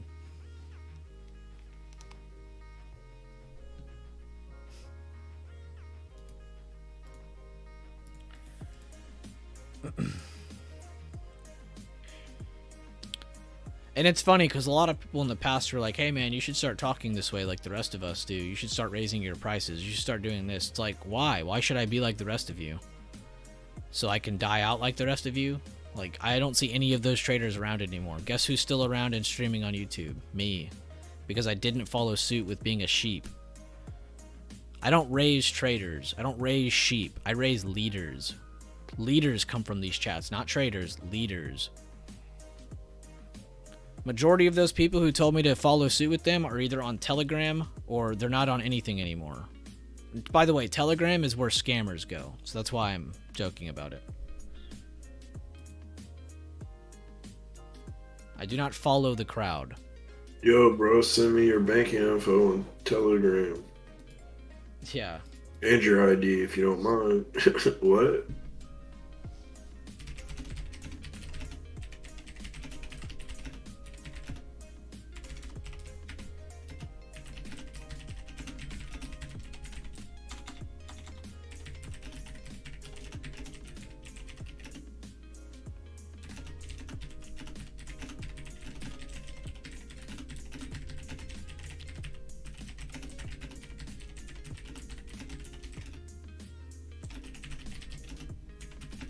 So I'm still pushing down.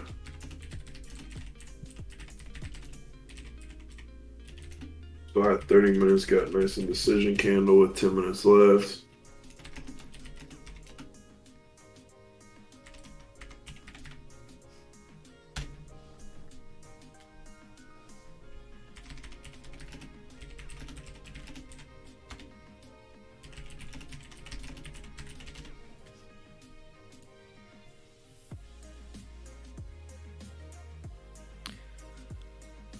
The whole reason I come here every morning is because you are not like the rest. I appreciate that.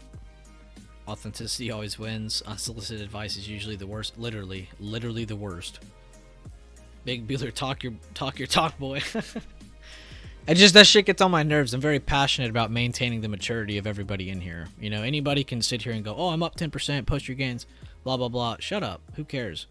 What was the reasoning behind your trade? Can you tell me that? 9 times out of 10, they can't explain that to you because they don't know what they did. And a lot of the time past that, if you want to go further into that conversation, is they'll have indicators on and they'll say, oh, well, this did this and this did this. Okay, but that still doesn't answer my question. Why did you do what you did? Oh, well, this did this and this did that. Okay. My 9 crossed my 21 that crossed the 50 with RSI here and MACD was here. That's never going to be consistent. I'm sorry. That's just not consistent. That many confirmations on that many indicators, getting the exact same confirmation every time, that's not going to be that consistent. But as you guys can see, I like to maintain the maturity from me all the way down to you. Okay, we're all in the same rule book here. I'm not gonna treat you guys a certain way and then me do one thing or the other. We're all on the same page here. We're all in the same rule book. There's a billion ways to succeed in trading. There's a billion plus more that are not ways of succeeding. So there's not one single way of succeeding. There's not one single person you should follow. You should listen to yourself, but have a consistent routine. A majority of traders fail because they don't have a routine to follow. It's not that they're not smart. It doesn't take a smart person to be good at trading. It takes a disciplined person to be good at trading. A disciplined person follows a consistent routine day in, day out, regardless of how their day is, regardless of how the market looks. A consistent routine. You guys joined these streams the past 4 months. We're almost 4 complete months. What's that? August, September, October. We're almost 5 months full of streams over the course of, this is our 103rd stream, I think. And every single day you've seen me do the exact same thing. I cover the same levels. I cover the same system. I cover the same thing over and over and over and over and over. Why is that? Because I have a consistent routine. There's no point of stepping outside of that. Give yourself a routine to follow, to stick to. Notice how I always say limit yourself to 3 types of entries, the 3 that I cover. Find entries, find multiple variables that you can see consistently line up that can be used as something to limit yourself towards.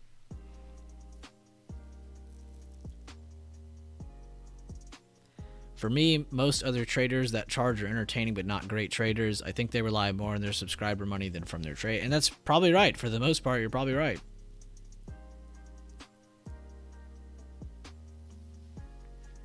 Been here 2 days and just wanted to say thank you for doing this. We'll take your course beginning. Take your time, Carlos. No need to rush.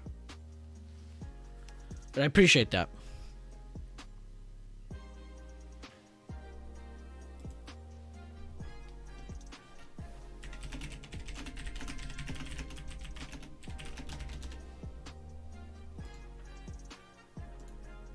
I hold my traders to another standard. I'm not going to let Devin join in these streams and start calling out random bullshit.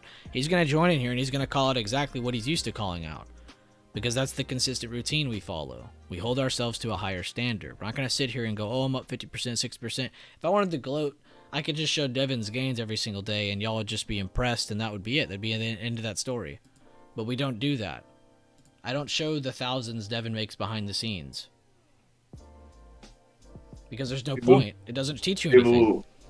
The people you attract when you post profits on the internet aren't the people that I like to teach. So that's why you don't see me do it too much, because you just get people that, like, it works out because, yeah, they throw some money to educate you, or, you know, you throw some money to get the education, but then they disappear in a couple weeks, and I don't like wasting my time. I want people that are going to be consistent with it, that in a year from now I can be like, yo, look at this kid, look what he did. Not kids that are just looking to get rich overnight. And we're coming down to that pre-market low. But yeah. Yeah, we made a lower high inside of that potential retracement, almost to the cent actually. So actually, it's not a lower high. I would more or less say.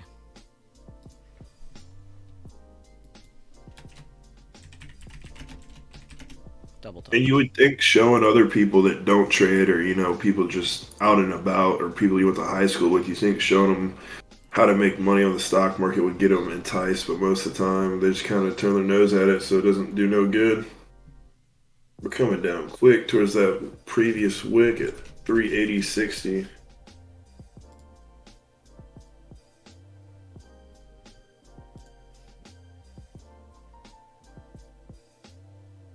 What's today, Wednesday? Yeah. This week feels so weird. For a second, I thought it was Thursday. These short weeks always throw me off. And we've made it down to the higher low of the previous day. So a very important level. So there probably will be a wick up here, a little bit of buying happening. If there is more selling, awesome, whatever. There has to be some amount of fighting here. So we'll see where this candle closes. If they close under this level, though, the blue area, they will most likely try to give us a retracement to 381.15. Because you guys got to remember, levels are just control. So regardless of what you see here, let me try to make this make sense. It's very hard to explain this in like a simple fashion. But price action is all rule-based. It has to do something to do the next, if that makes sense. It's all conditional. So let's say there's a drop. What does it have to do to reach this level from this level? Yeah, it'll drop. But what does it have to do to maintain going through that level? It has to go back up and either retrace half of that move and show that bears are still in control. It has to show that they can retake out this level again. But sometimes you don't get that. Sometimes you get the reversal here. You get a little bit of a squeeze. And this is where people call them, symmetrical triangles, all that other BS, and patterns start to form. So price doesn't just break support. Price has to break support and test it as resistance from underneath to show that sellers are definitely in control, not just from the break, but from the retest, giving you two confirmations bears own this level now. So now it's not demand, now it's not support, now it's supply, now it's resistance, right? So what would we have to do the same thing to break this level below? Well, now that we got the retest here, now they have better probability of breaking this level compared to just going through it the first time around because they've gone up and retested. So price has to go down and it has to retest, whether it's the 100% retracement of the level in which it fell from or the halfway point, which you could go from, oh, this is the level we fell from, this is the level we fell to. What's the halfway point? It's right here. So let's say it doesn't retrace all the way back up. Price has to at least retrace to here. So that's why you get those in-between moves, these reset moves, these relief bounces, these reset candles, these breathers that you guys sometimes hear me talk about. It's not just about breaking a level and it's like, oh, if it breaks this level, it's definitely going to here. No, there's a level in between. It has to test it, possibly show that there's confirmation that bears still own this area, and then they can continue lower. But price is very rule-based. It doesn't just do 100 things in a row. It doesn't just drop through 100 levels in a row. There has to be some sort of retest in between. And that's what you're kind of seeing today. It's very systematic. We've gone up with lowering volume. We hit resistance. We made our high. We had a pullback. We tested this as a lower high. We had a pullback. We had a double top inside of what was supposed to be a bullish retracement, showing that sellers are potentially turning this area of demand or support into an area of supply or resistance, giving bears leeway to take prices down further. Now we're testing low of day of yesterday, the meat of it. You got less than 10 seconds, or about 10 seconds on this 30-minute candle as we just made that new low.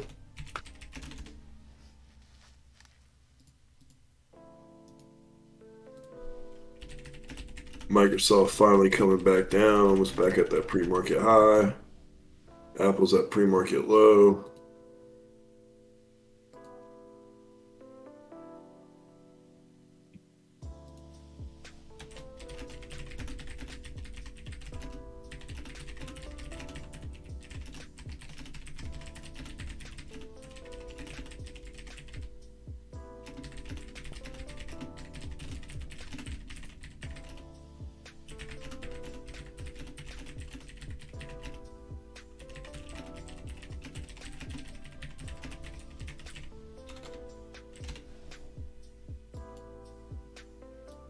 XOM still just coming down, cracking 108. And we're back back down to the famous area that we've been bouncing from day after day after day. Even when we had that scary day, we recovered back above that level, held that range, bounced on the top of that level, returned to it yesterday, and here we are again on this Wednesday morning. Back to this major support from the bigger time frame that I've been showing you guys day after day after day from the daily. We're still fighting that support to show, do we have control?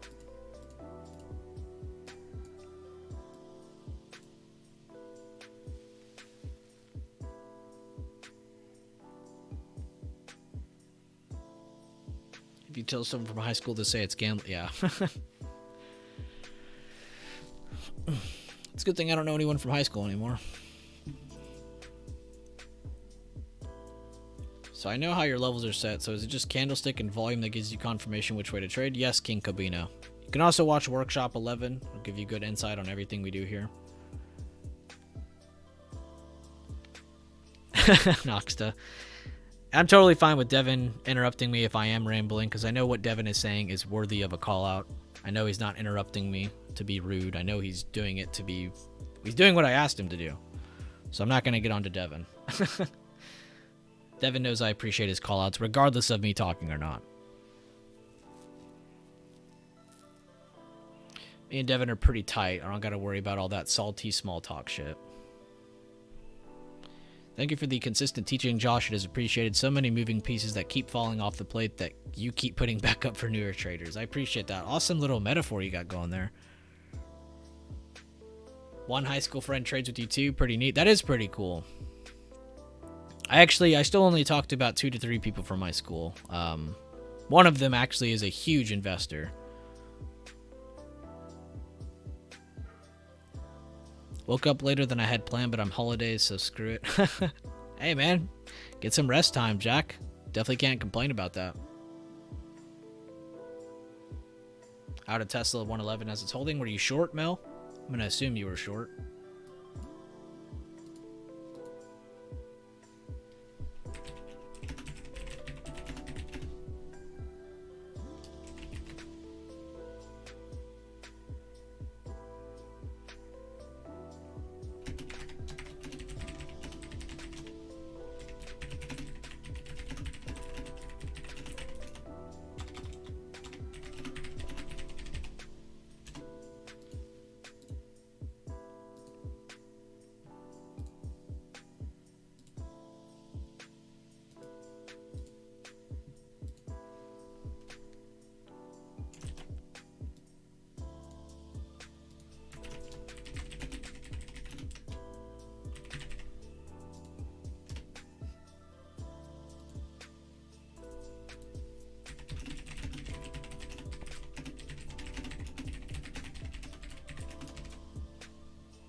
And as I said, it cracks.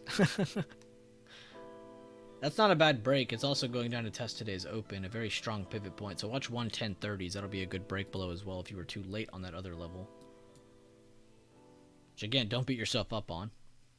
The more you mental trade, the more you visualize this stuff, the more it's going to come to you, the more confident you're going to be, the more knowledgeing you're going to be, the more empowered you're going to be. Give yourself time.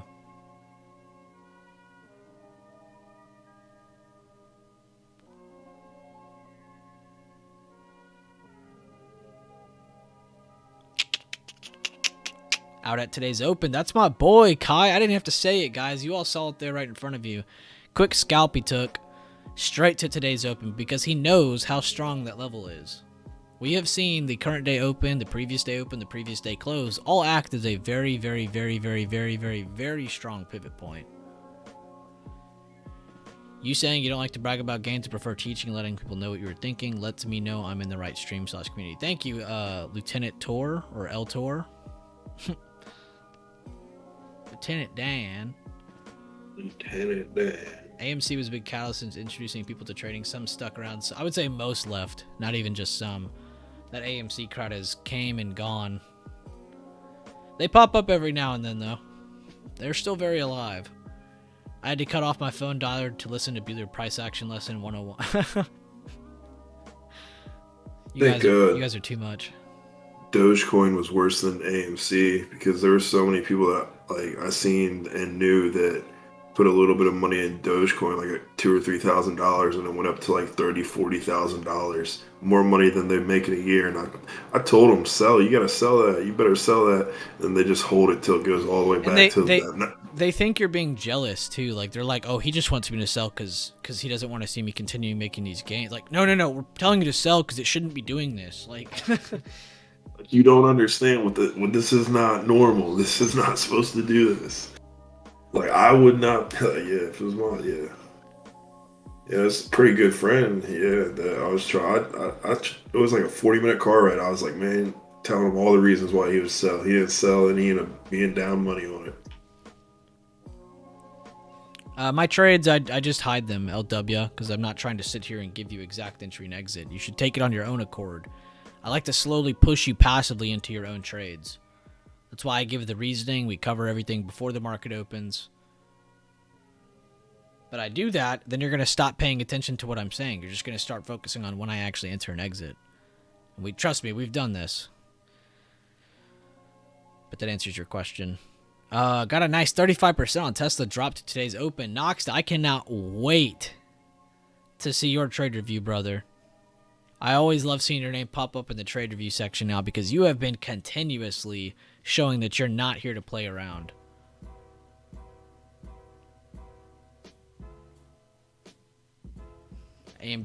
Tesla broke that today's open. Good call out. Good call out.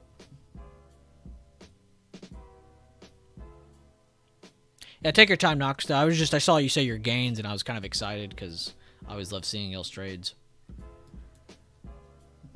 But he said on the drop to today's open. So I'm more or less just wondering where you entered. I love your exit though. I love that you exited at today's open.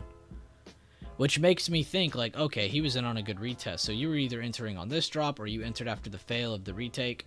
Which if you really want to go in depth on this, you can go from the level we fell from to the low of that move. And you'll actually see we rejected the golden pocket perfectly. So just like I was showing y'all the bullish retracements, you've now seen a bearish retracement. Beautiful, beautiful drop. Chant with me. Noxta, Noxta, Noxta.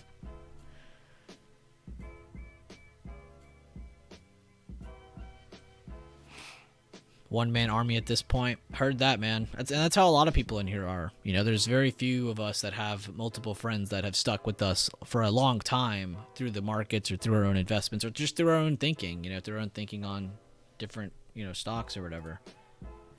It's hard to have that support. That's why it's nice to have a community. Apple and Amazon losing their pre-market lows. Same with Google.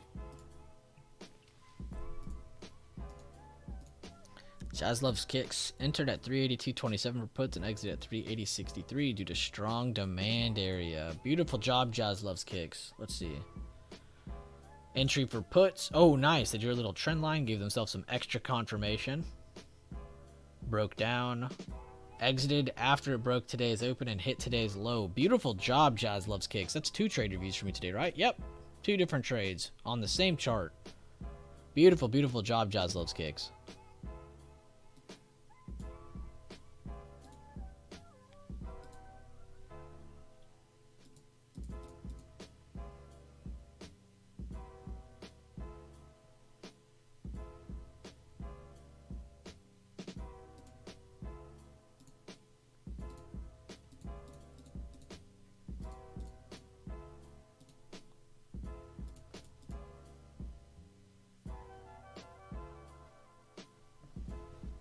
Just got a nice 10-minute indecision candle.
Getting a slight bounce at the meat of the previous day low. Let me correct myself. The true low is down here at 379.65. Like I covered this morning, I'm grabbing the meat of the low, which is where the strength is. There is a level here, but this is the meat of that low. I had a couple people ask just now, so I just wanted to make sure I reiterated that.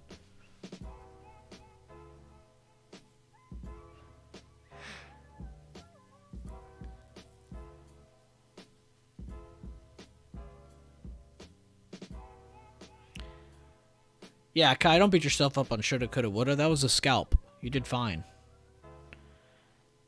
This is what I'm talking about, though. Focus on doing exactly what you just did for months on end. Get really good at entering and really good at exiting at the next target or the very first target you see. Who cares about what you could have done? Who cares about, you know, what else you could do?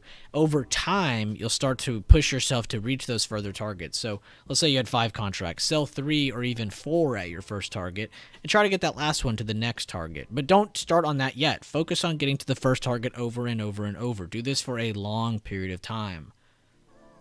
Trust me, take your time on this because you're never going to want to take a loss and go backwards. Not only will you be building your account, I mean, you won't even be noticing that it's building.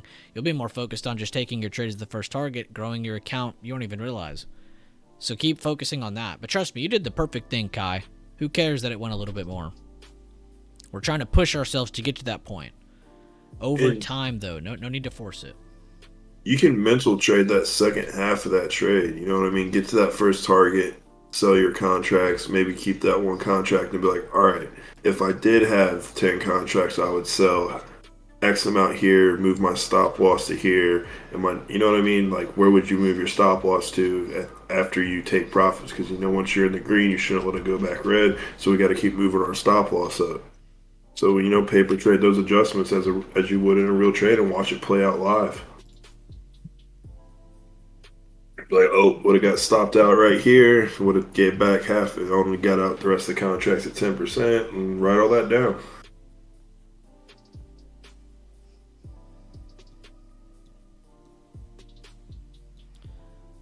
Jesus, dude. What about cheese and rice? You need to check out Lifetime Chat and look at day trade ideas and see what Leland just did. That man just made 1K on Tesla, and he called it all out for Lifetime Group. That was beautiful. Leland killing it. That's my boy, Leland.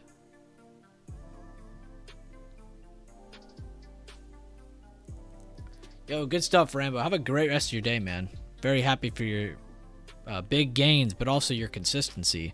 You've been very consistent the past few weeks. At least since you've been joining stream. I didn't know you before then. But, beautiful job, though. And love the energy, too. I've never once seen you act negative or anything, man. You've been really good.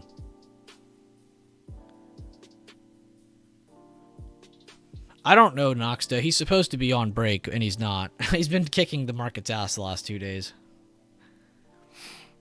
It's in Leland's blood, man. He doesn't know how to quit. I mean, when you see a trade, you see a trade. It's hard not to take it. No matter where your location is, that's the beauty of trading.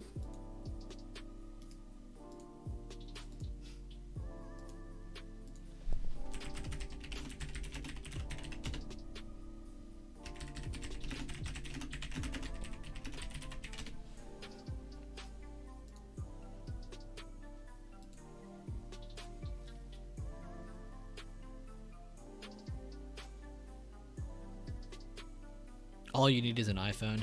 But yeah, good stuff, Leland. I always love seeing you succeed, and I'm honestly just, I don't even know how to put it into words how proud I am of you, because you do it for the chat as well. You know, you don't just pop up out of nowhere and say, guys, I made 1K, and then you just step away and I never see you again.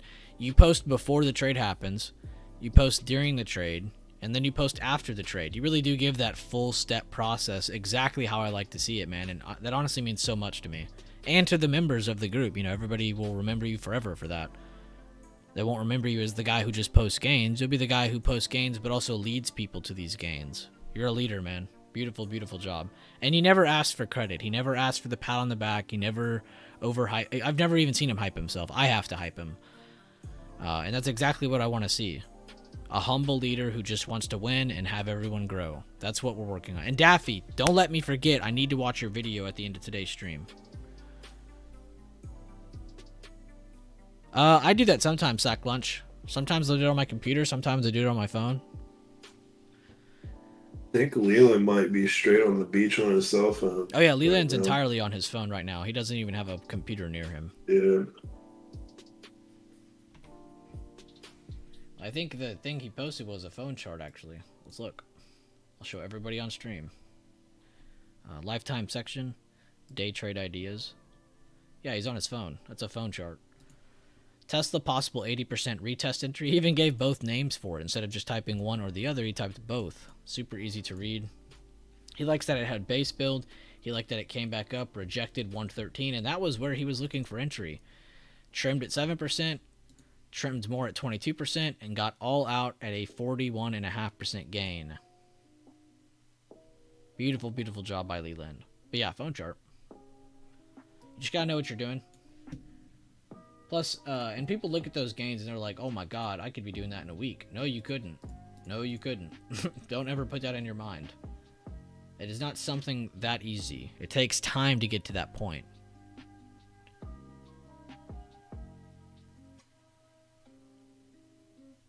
IWM left you hanging.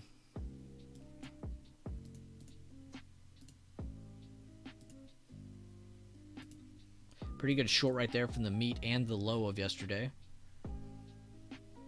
Huge sell-off under that level. Yeah, that would have had to have been a scalp. Because it didn't close fully on the 5-minute. But I bet on the 3-minute it did. Yeah, pretty good entry right there.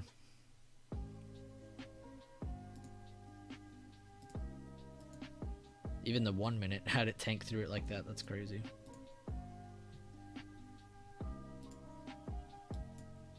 Still getting some basing here between or on top of the meat of the previous day low. Of course, the true low is down here at 379.65, but the meat of the low is right here at about 380.30s.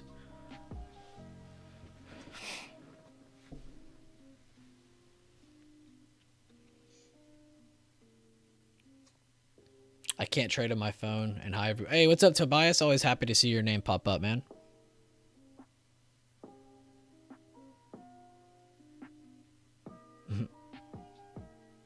Phone chart, no indicator, gang gang.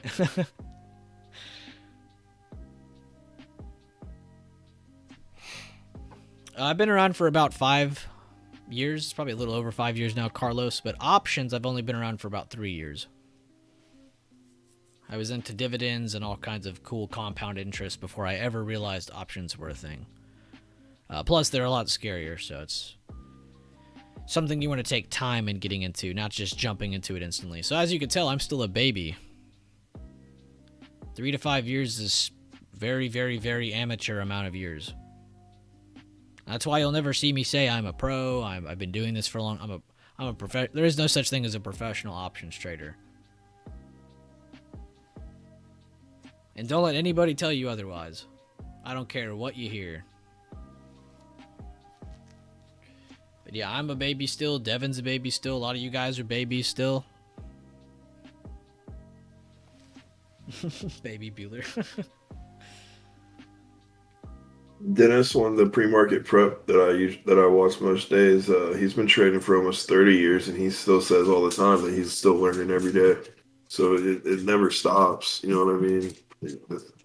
I think people misunderstand that there's just a couple things you can learn and that's it. Like, the market's changing, the seasonality change. You just constantly gotta change and adapt with the market and develop your trade plans.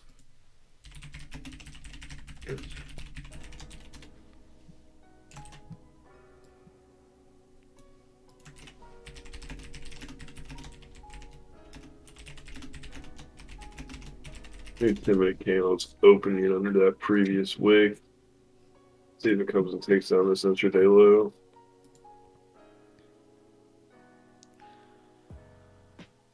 I'm a professional 0 DTE degenerate, and I'm not letting anybody say that I ain't. Bro, if you're a baby, I'm still in the womb. I'm a baby with the pacifier still on.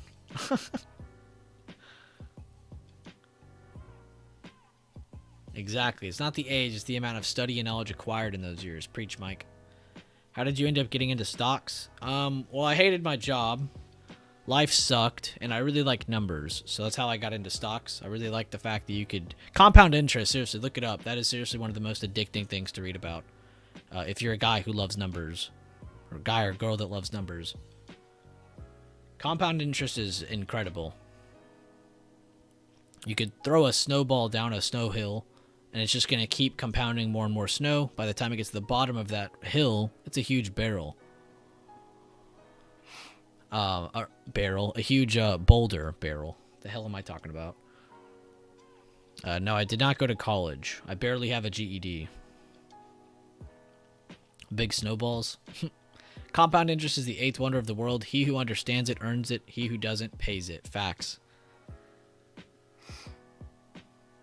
Which right now is probably a great time to start learning about compound interest, because now is a great time to start getting into investing for long term. A lot of people are thinking like, oh, well, we still have more downside. Yeah, you do, but that's the whole point of dollar cost averaging.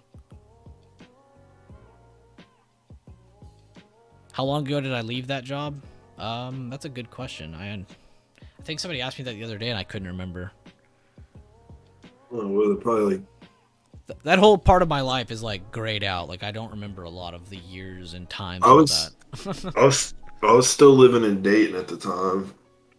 When I was So still at plumbing? least, yeah, no, when you quit your plumbing job, I was living in Dayton. So that's at least almost 2 years ago. Oh, it's been 2-3 years. I just don't remember what year. But yeah, 2-3 years. I would say probably 3. Probably closer to 3. I was there for about 5.5, almost 6 years. I acquired probably like, I think it was like 14,000 hours across that period. I had an insane amount of hours though for an apprentice. They always joked around and said that I was like the apprentice, or they called me a journeyman with an apprentice license because I had more hours than any other apprentice in the state, basically.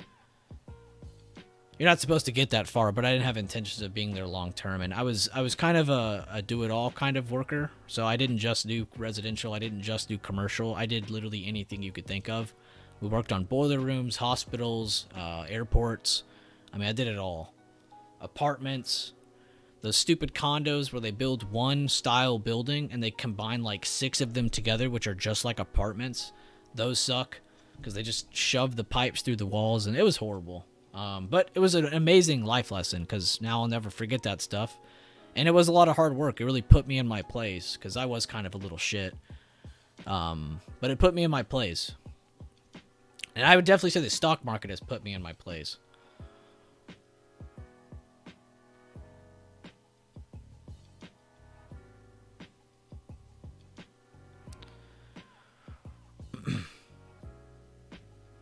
And you shouldn't ever hate your job. You can hate certain attributes about your job, but you should still understand you have a job, you know, so that's good that you have some sort of stability in your life, because it is a good thing to have.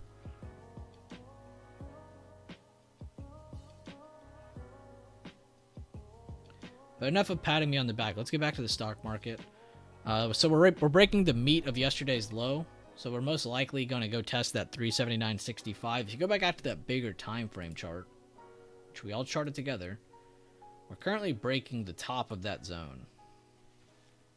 Which again, if you want me to zoom it out more, it's just the old resistance we had here, and I combined it with another bigger level that we have here, and I just basically combined that as a kind of a blue area. It ended up being a really good area of support so far for this recent price action that we had since that nasty drop. I saw a funny meme. It was like Santa Rally. I think y'all spelled Satan wrong. Satan Rally. That was pretty funny. But it does look like we are going to at least maybe stay above previous day low. We still just need to be very patient.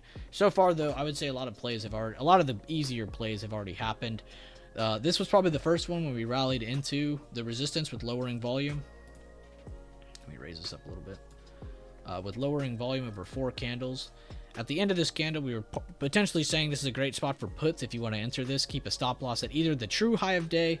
I personally said 383.50 just to give yourself that psychological level there as a stop loss. We ended up never going near it. We ended up selling off instantly into the potential bullish retracement. They tried holding it. They rejected this as a lower high. They rejected the top of this short-term potential bullish retracement. And then we got a double top inside of that bullish retracement, potentially showing that it's sellers retaking control of this area. They end up making the new low with rising volume, I might add. Each time they broke, by the way, they had rising volume. And then since then, we've just had a little bit of cascading price action, which means nobody really has... I mean, bears are definitely in control. I think all of us can agree to that. But now it's about who's going to take the rest of this. Who's going to build base here, which could take anywhere between 30 minutes to 3 hours, sometimes longer than that. So that'll be something buyers have to work on over time. So that'll be an easier thing to see as more candles appear, as more information is given. And sellers... basically all they have in sight is the true low of yesterday, and then on the bigger time frame getting down to that 378 level from the bottom of that range from that bigger time frame. So if you see them break this level and short, watch for them to go towards 378. If you see them hold this level, watch for a base build and for them to possibly try to retake the lows of yesterday, the low and the higher low. And let me know if that makes sense. Drop an emoji or something, or say you get it or whatever, just so I see you guys understand what I'm putting down. It's sometimes hard to put into words, but it's all conditional. Okay, let me just auto zoom this again. There we go. So let me draw that level here on this chart then, since I failed to do so already. Whoops. There we go. So that's most likely where we're headed, is 379.65. If they can break this, we can see 379, but the bigger level to keep on watch is 378, because that's the bottom of that range on the bottom of that range from the bigger time frame chart that we look at. And I'm sorry I'm all over the place. I'm just trying to make it make sense. But you guys can see what I'm talking about, though. You know, you go from one level, all right, let's aim towards the next. What kind of volume is going to navigate us there? Did you have rising volume as it broke? What kind of volume did you have as you were sitting under resistance? You know, you can have rising volume underneath this resistance and it not be bullish. You know, so don't let these single factors fake you out.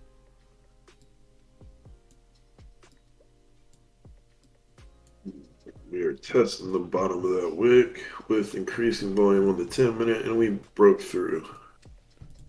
130 left on the 10-minute. See if they're going to wick it down and bring it back up, or are we going to confirm under this level?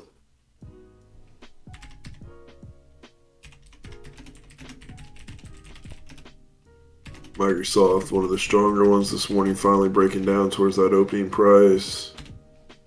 Meta coming down some more.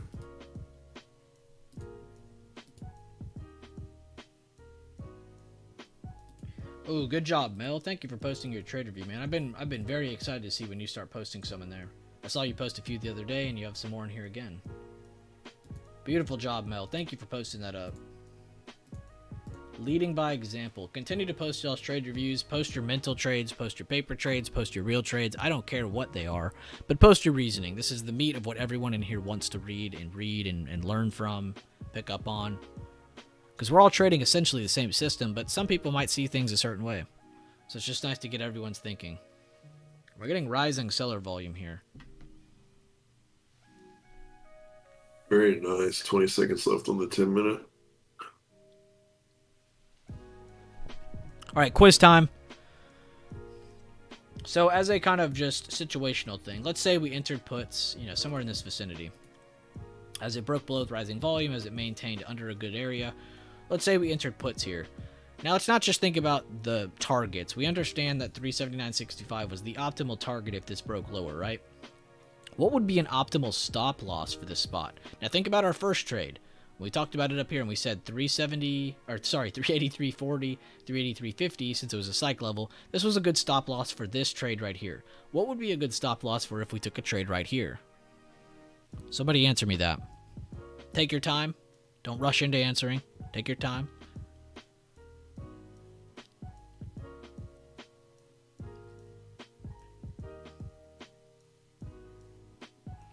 Because I'm trying to show you guys, these levels are good for everything.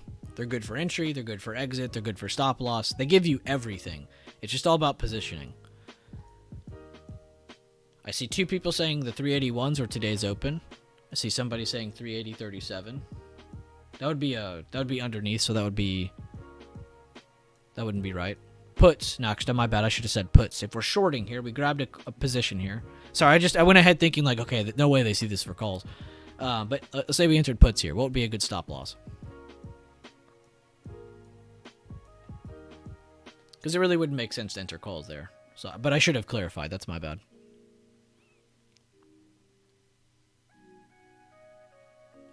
Just gonna let y'all answer for a second, and then I'll let y'all know my thinking.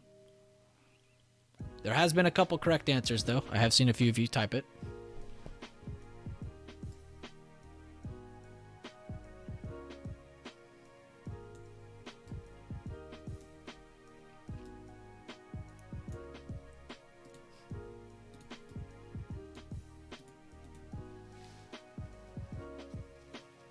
I'm gonna go ahead and answer. Let's see how many of you got it. So a optimal target for this, if entering puts here, would essentially be the true low of yesterday, if we break the meat of it, right? We got that down. We understand that. The stop loss would be essentially this blue area. So if you said today's open, if you said 381.25, if you said 381.15, or the combination of any of these three, or you said the halfway point of this candle, which also lines up with that, by the way, then you are correct. Those are all correct answers, because this general area is where the pivot point is. This is where price has to make a decision of either rejecting it or holding on top of it to show that it's support or to show that it's resistance. So if this was going to be where we entered, this would be an optimal spot to take losses if it pushed above that area. So great job if you answered in that general vicinity. But basically between today's open and this 381.15, that general area is where you're looking for control. But great answer if you got that. I don't think I saw anybody type a wrong answer. I think a few of you thought the other way, but most of you got that, though. About to crack 379. Remember, guys, 378 is the key level below. Beautiful post, DX back in Fantastic John. I'm reading y'all's now.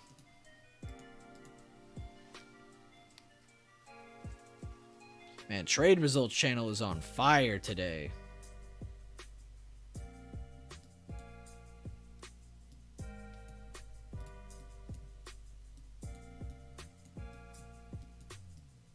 And guys, don't be ashamed if you're mental trading, not able to take real trades. Post them up. I would love to see them.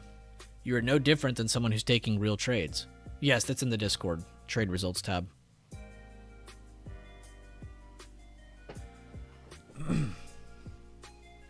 I'll try to ask more quiz questions as live trades appear. We kind of did that today a little bit, but a lot of you guys were on the same page.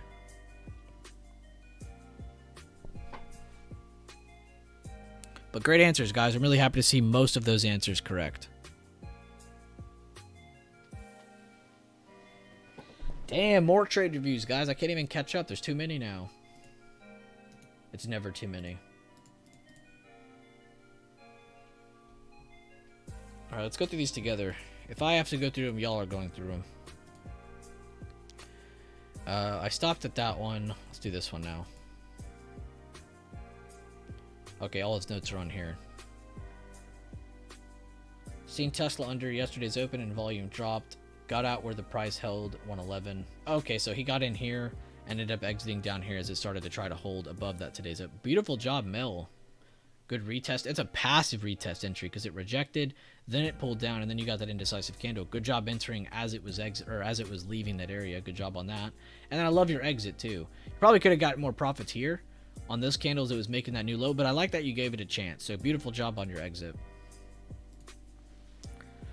Quick snipe on SPY below 380.80. Price target was previous day low. Look at it, man. Not nice is on fire.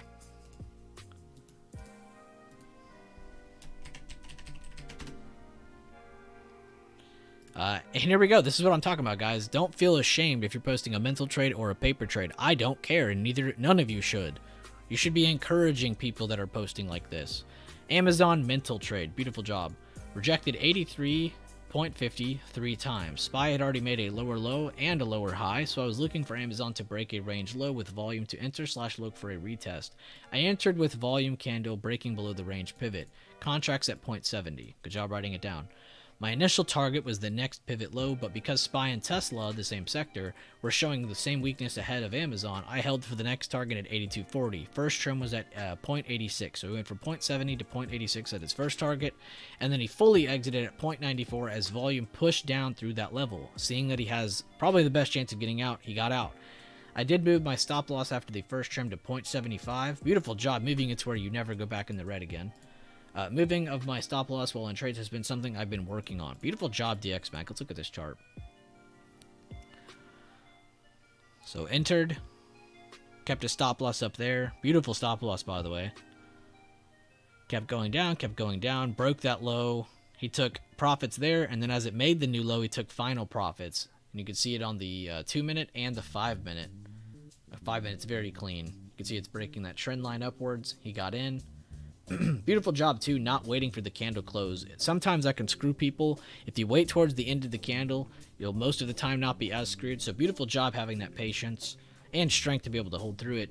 And honestly, amazing job taking profits. You could have taken some at today's open, but as I see you entered that candle, it was probably a good thing you just held through. And I'm very happy that he pointed this out. He said, SPY and Tesla were still showing weakness ahead of Amazon. We saw the same thing on AMD the other day, guys. Do you remember when Nvidia started dropping heavily?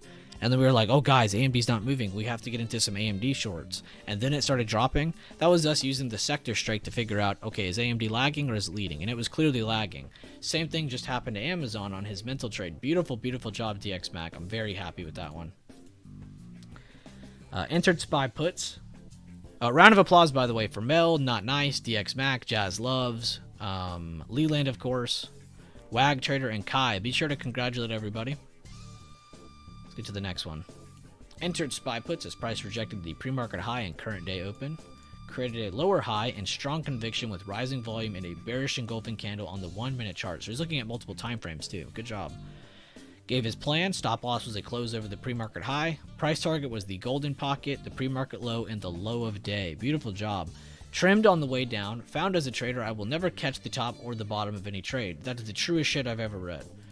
I have been trying to trade more contracts and take the ladder strategy and trim as profit grows. Base hits, wins, gains. Facts. Beautiful job too, man, because a lot of people overlook this. They think, oh, if I'm grabbing more contracts, I have to take it to further targets. No, you don't. This just gives you higher probability of making it to that further target. So you can still sell most of yours at the first target and make it to that final. Let's see what he did here, though.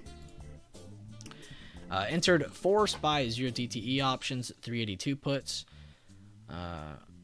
Okay, so it's after the base. But this is kind of when Leland was entering his Tesla puts. He waited for this to base. He waited for it to break. He waited for it to come back up and reject. And then he got into his puts. So you initially took a Lee test. Fantastic, John. Beautiful job. Those are some of the hardest trades to be patient enough for. But they have the best risk reward. Great job on that. Trimmed as it hit that new low, or hit that previous low that we were at, which is a beautiful support. So, of course, you need to take profits there. He trimmed to it the golden pocket for about 40%. It made the new low. He trimmed at 60%, and he took profit on his final contract at 100%, which was the low of day. So he didn't just take profits randomly. He took profits at the first low, took profits at the meat of today's low, and then he took profits at the true low. So really, really good job. Fantastic, John. Amazing trade. I love the thought process on this, every bit of it. You and DX Mac. Those were really, really good breakdowns, head to toe. Slow down, guys. I'm trying to catch up.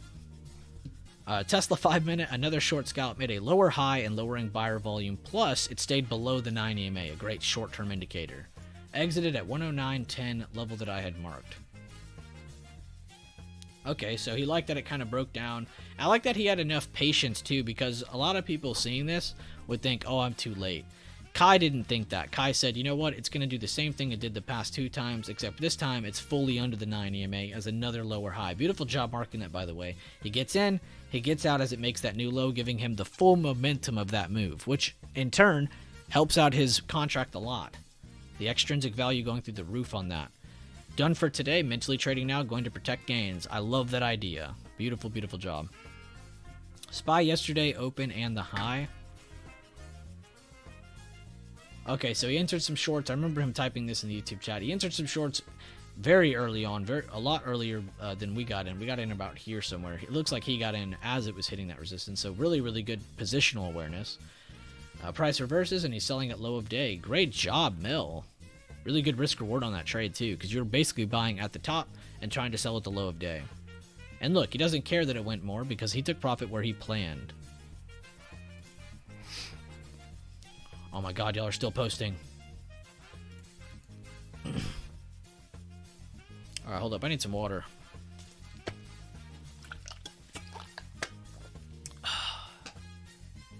Oh, yeah, we could look at UUP. I actually have it charted, too, so we'll look at it. Wacko Jacko. Here we go. Missed my live fill. Didn't want to chase, so did a mint. Oh, amazing opportunity, or amazing method, Jack. Again, seeing that you're possibly chasing. I like that you didn't chase. You had enough, which you have no understanding, man. It is so hard to stop yourself. You're the only person who can stop yourself. So really, really good show of strength there, Jack. Showing that, you know what? I see that I'm possibly chasing. I'm just going to jump into a mental trade and still get the practice in whether or not I want to get in the actual trade. So really good strength on your part. He pointed out his stop loss, which is actually a good spot because you can see price sat on top of this, jumped, and then it started rejecting from here. So that's actually a very strong stop loss. Main target was down at the... That's not the low of day, is it? Oh, we're on Microsoft. My bad. Aiming for previous day low. Great job on that, Jack. I like that a lot. Or I'm catching up. AMD was not easy, but took it on the top retest. Okay, so kind of similar to how we were looking at the lower high. So he has a high here, a lower high. He gets in. His stop loss is probably at the high of day, so he doesn't have to, risk going past that.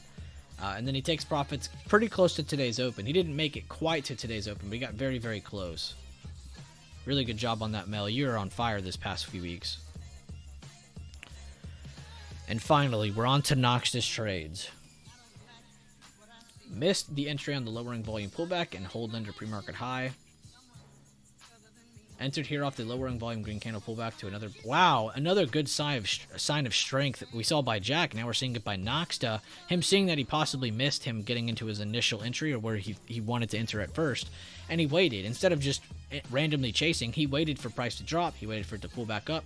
He liked the positioning that it was at. And then he got into the trade that he at least missed at first. Really, really good job on that. And then he exited here around opening price and an hourly support. So finding two reasons to sell at that area. Really, really good job. Oh, y'all are still posting. Entered puts at the break below of this hourly support and after rejection of previous day low. Held through this pretty weak bounce here. Dashed line is a weaker intraday level. Okay, nice. I like how you did that. That makes sense to me. Exited here as it approached this hourly... Okay, wow. See, this is just a huge trade on Netflix from Noxta. He took a trade from 281s all the way down to the 276, 277 area. Huge trade. Good job, too, because, yeah, it was below open. It was below the meat of the low. And you had a little bit of pre-market to worry about, but you got in. You ended up getting past that pre-market low. Great confirmation on that candle. And there was no reason to even think about exiting until you got down to your level or, taking profits at your weaker intraday level. Good job organizing that, too, Noxta. I like that a lot. Makes sense to me. A solid line, stronger level. Dotted line, not as strong level. Makes sense to me. And another identical trade to this one he just took on Netflix. You see how he waited till the open range breakout? He did the same exact thing here on QQQ. He waited for price to not just break support, but retest it from underneath. He entered here after it came down below previous day low and wicked off of it twice, so he waited for multiple confirmations. Great job. Exited here after a high volume green hammer came out. Seems now like it might have been a little early, but no regrets. 50% is a great exit. And I agree with you. Seeing this step in is a great sign that momentum is possibly shifting. So it's really good that you waited to exit until this popped up. I'm really happy with all of these trade views, though, Noxta. You are really taking huge strides in the right direction. But keep the momentum going. Tomorrow, I wouldn't jump into as many trades. I would try to just find one, then find another. But if you can maintain this, Noxta, good job. I'm just trying to let you know you don't have to go as much as you're going. But beautiful job. Everybody give a shout out to Noxta. He's one of the few people that constantly messages me, constantly in chat every single day, constantly in multiple channels of the chat every single day, always in the stream, always looking to better himself. Continue to push forward, Noxta. You're leading by example. Oh my god, can y'all slow down? Took Apple as with SPY to follow the last one. Okay, so he took the open range breakout out of the previous day low and today's meet. Oh no, he did the retest and that's where he took profit. I see now. Okay. LUV put swing. Entered puts at close of yesterday at this pretty crazy bearish kicker. And yes, that is a bearish kicker. I'm very happy to see someone get that pattern right. I've been seeing a lot of people scare me lately. But great job, Noxta. I was actually looking at entering it the day before, but I wanted to see if it could give us one more green day. So great job not letting that ruin your opportunity and getting in after the bullish kicker occurs and then giving you kind of an excess seller day. So really, really good job on that one. I like that a lot. Let's see what he did here. Really should have exited here after this clean opening drop and struggled to hold under this dashed weaker hourly support. Ended up exiting as it came back up through this daily level. I was up 100%, but I ended up closing at around 70% since it came up fairly quick. And yeah, and it's not like today had an amazing opportunity for a continuation down, but it's nice that it started lower for you to at least have that higher premium exit. But I'm sorry it went back on you 30%, but still, 70%, man. That's a beautiful trade on a good single pattern candlestick too. Really, really good job. And good job catching that too, because we talked about that in Power Hour that day, and he took it. He waited, and he took it on his own. Really, really good sign of strength there. And I'm finally at the bottom. All right, let's see what the GOAT did. This is the true GOAT. Apple puts 80% entry setup for 24%. Didn't necessarily have a reason to sell, but I didn't want to chase anything since there weren't any intraday levels under 129 since summer of 2021. I had to go way back to get those levels. So let's see what he did here. So here's the support. Short pullback to the pre-market low. He has it all highlighted. Very easy for us to see. Broke trend line, so he entered on the trend line break. Price retested, which this is also kind of a retest in itself because these didn't really take much ground extra. So still essentially a retest entry as well. Made the new low. Scaled. Made another low, scaled, made another low, and he scaled out again. And I like that he kind of said that out loud too. Instead of saying, you know, I didn't have a reason to sell or this or that, he said, I didn't have a reason to sell, but I didn't want to chance anything since there weren't much levels past that area, and he had to go way back to get those levels. So him being aware that he doesn't have a ton of levels in that area, he wants to try to aim for what he is sure of. He doesn't know what else is past that, but he is sure of the little bit of info he has here, which is perfect enough for his trade. Beautiful, beautiful job, everybody. J-Bake, not nice. Noxta, everybody I just mentioned. Beautiful, beautiful job. Perfect time to cover this too as SPY is slowing down. We have 3 lowering volume candles in a row. We could possibly look for a bounce here if they maintain. And also, if you guys remember the level, we are very close to the bottom of that range. Again, we've only done this one other time.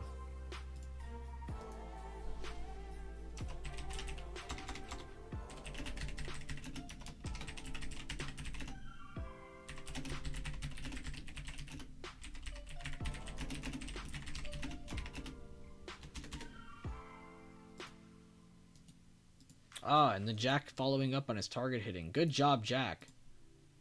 On his Microsoft trade. Yeah, I was wondering where your exit was. Alright, YouTube chat, I'm all yours again.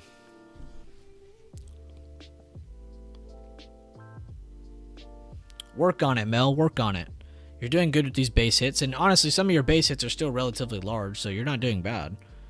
But continue to work on it. Continue to take a lot of your profits at your first target and try to see where you can get over to your next. Yeah, we can go over to UEP. I said we would. I just wanted to give a second to kind of update everyone on what's been going on while I've been blabbling about trade reviews. I actually took a trade on this a long time ago, Tobias. I took an entry here. We averaged in more contracts here, and we ended up taking profits within the next week as it reapproached that trend line support, or that resistance support. It was old resistance turned support. Now it's resistance again.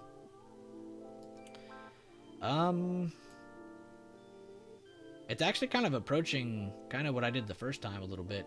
It's kind of down against a really good level. I think these are all from the monthly. Yeah, they're all from the monthly. Possibly a decent buyer spot here. You can see the last, let me highlight it. The last demand area is right here. So they're trying to get back into that area after failing under. They rejected it, now they're getting back into it. So watch for them to continue retaking this. Let me highlight what levels these are. It looks like if they can hold between 28.20s, this can give buyers a good chance back on the UUP chart. If you do in fact see it start to reject this though, what you're seeing is demand turn into supply, which is very bearish. So if you don't see them retake this, continue shorting. If you see them retake this, look for more information to build on top of this range.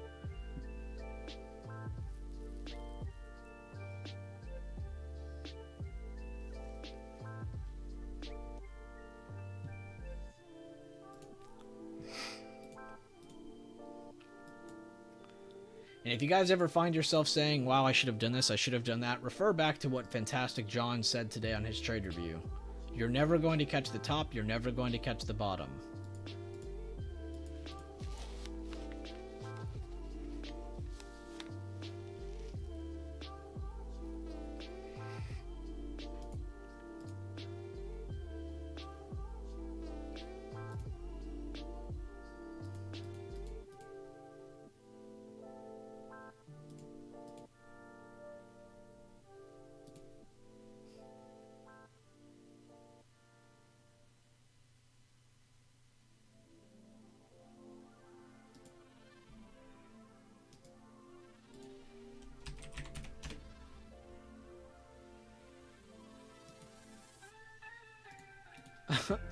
Adding Zelensky as a dependent on my tax return this year seems fair. That's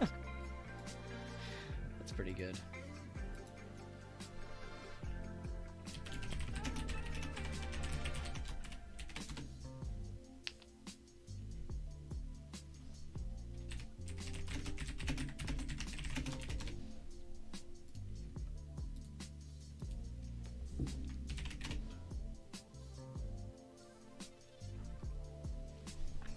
Thanks for the reminder. I spend a lot of time trying to catch tops, bottoms, and I miss out on a lot of the meat. And yeah, you can't beat yourself up. None of us are fortune tellers. None of y'all are Marty McFly. Or at least, I don't think any of you are Marty McFly.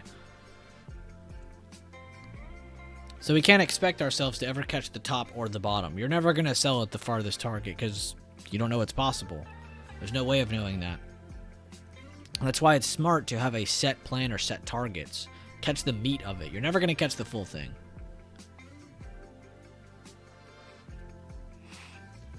And there are other ways, of course, of getting farther than just the staircase method. The staircase method is by far the best method in my opinion, but you do have trailing stops, you have indicators that can keep you in trades longer. So you really got to focus on what you want to focus on. Kind of pick and choose what you want to do. Trade a couple different methods on it. It does seem like a pivotal moment to bias. And see you later, man. Hope you have some fun at work, man. Hope it's not too stressful. Whew. Man, what a mouthful all those trade reviews were. I feel like I just ran a mile on my voice. Or scoping the trade reviews.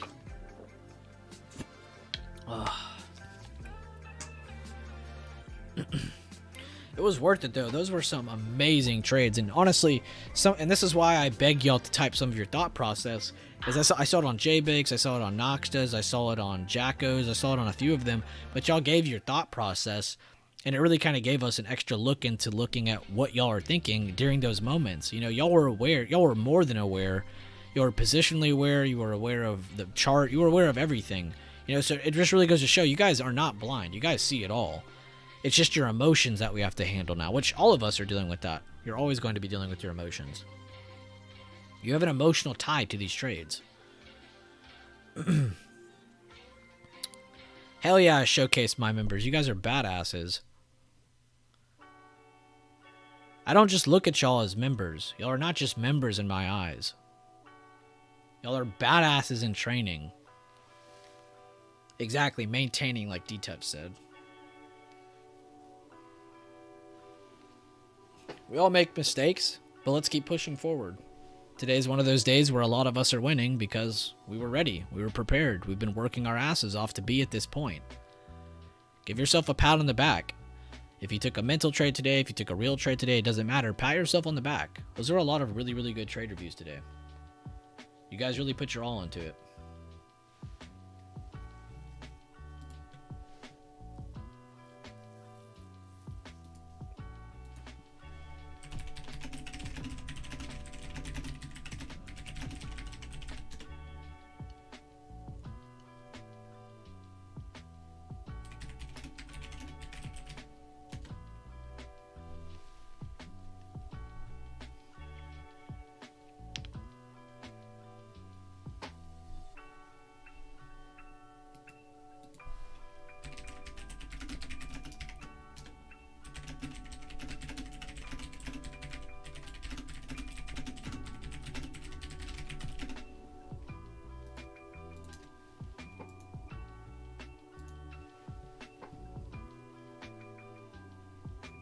Tesla is doing the dance. You took it long here.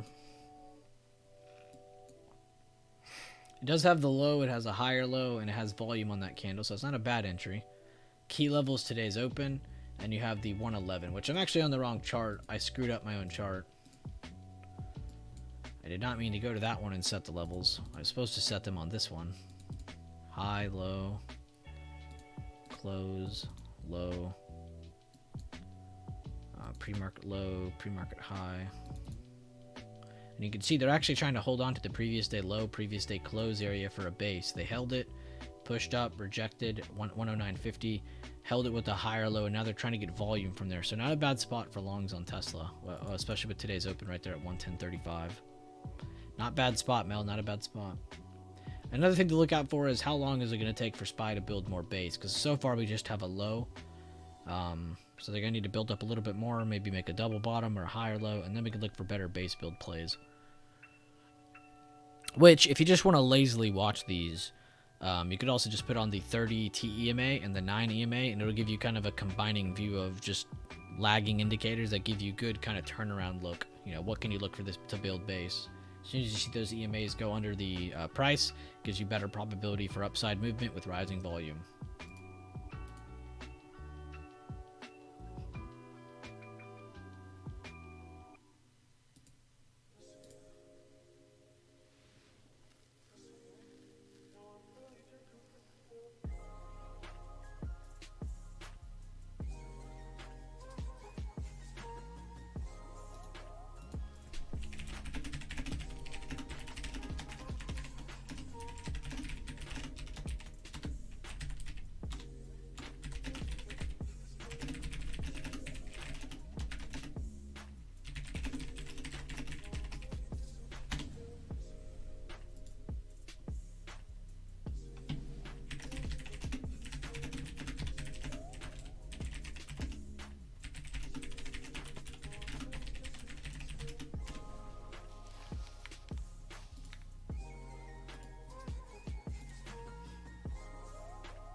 AMD possibly rejecting today's open. Keep eyes on that level. Tesla still trying to base around that previous day low, previous day close area. Apple really broke that level hardcore today. It broke the initial short-term level. Remember we talked about this morning. We said watch this for a break above. Perfectly rejected it. We said watch this for a short-term break below. If you don't want to catch this small opportunity, wait for this level. I ended up breaking that level with rising volume. Had lowering volume over 2 candles holding perfectly under. So right there is actually every type of entry if you guys want to go over that. You had from candle to candle, or not rising, but it was good volume. As it broke 129.50, so you have a 40% type entry. Right? We all understand that?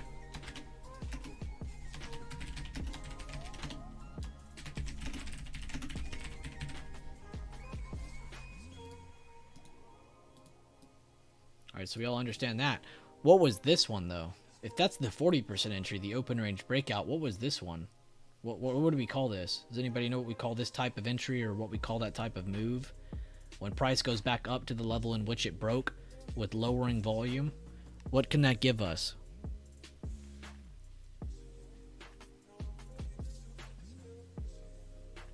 What type of entry are we looking for here? It is a 4-bar, but what is the entry type? An 80%, also known as what? A retest. Nairu got it. Both of you, everyone got it. Great job. Yes, we have price rising, but we have lowering volume. Essentially saying that this is a weak move. We saw this today on SPY as it approached resistance today. That was our big entry on that one. Then we had volume set in. So what could have been a good plan here? Let me type this out now.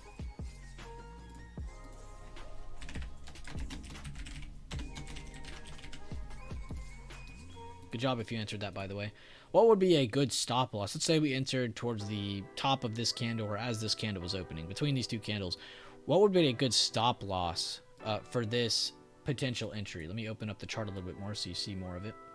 What would have been a good stop loss, regardless of us taking the 40% or the 80%? What would have been a good stop loss on a candle close? The lead test. You know it.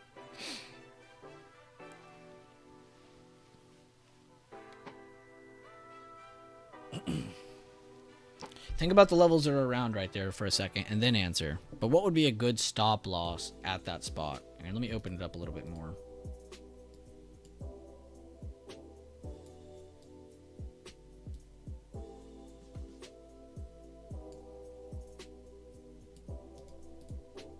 Nope, that's not what I wanted to do.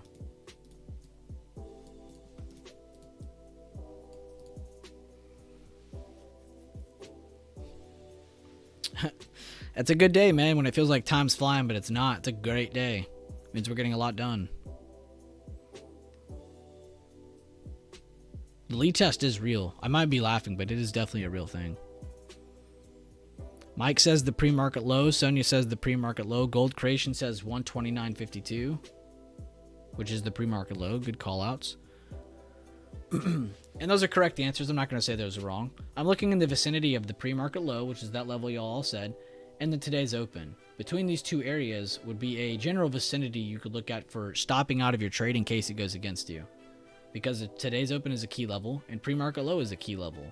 So if we saw price retake those levels, we have to understand that buyers are possibly trying to take it back higher or ruin our trading opportunity. Great answer, though. Whoops. That's exactly what I was looking for. Again, using the levels to help you out for entry, for retest, for target, for a stop loss. They help you on every single front. You just have to use them together. And when you have an area that isn't favorable, then don't trade it.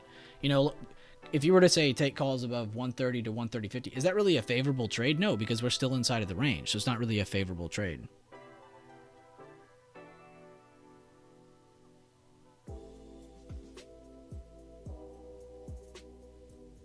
But great answer.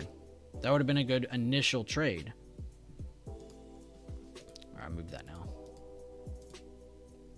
Limit yourself. What does it mean when I say limit yourself? Can anybody explain that to me? When I tell you to limit yourself to something, what am I essentially telling you?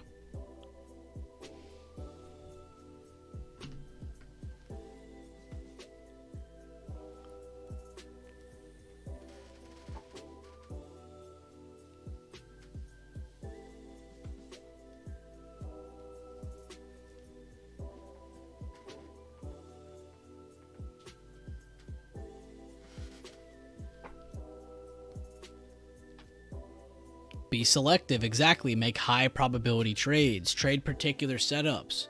You're trying to repeat your same exact trade over and over and over and over and over.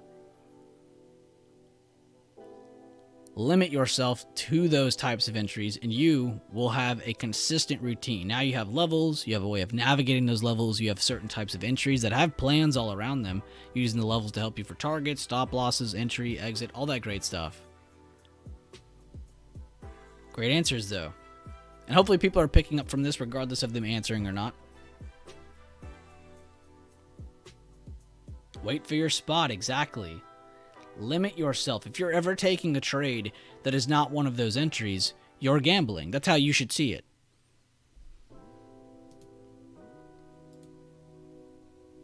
But great work on that. That was a good example on Apple. Even though it wasn't on the list, we did talk about it in pre-market prep, which is why you should always be here for pre-market prep. And if you can't be here, you should always go back and at least watch pre-market prep. It's always at least my favorite part of the streams because it gives kind of the initial plan, the initial thought process, you know, the before everything happens kind of thinking. It's really the bread and butter.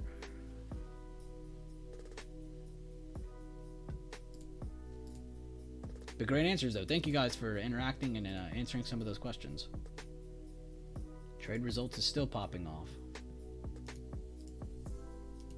You guys are nuts today.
Look how effective this was for us. You know, many times have I seen us sit on top of this and use it as the bounce level. Today we got to see it in the opposite way. It failing and being turned into resistance. We got to see this bullish retracement break.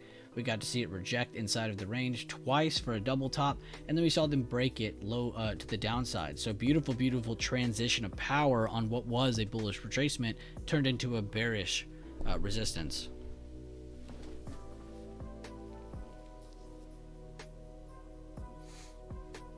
Good stuff though, guys. Really like the explanations today. I love the trade results. Love all the breakdowns today. All the questions, all the answers today. Very, very productive Wednesday in my opinion. And we're approaching 3 hours on the stream. It's only been a little over 2 hours since market open. So we've really covered a lot of information today. Really, really good work today. Good job powering through. Perfect time to cover all that too because price is slowing down and I'm trying to keep you guys off of trying to take more trades right now because it's just not favorable yet. We're at the bottom of the range on the bigger time frame. So it probably will go down a little bit more, but it's just not favorable.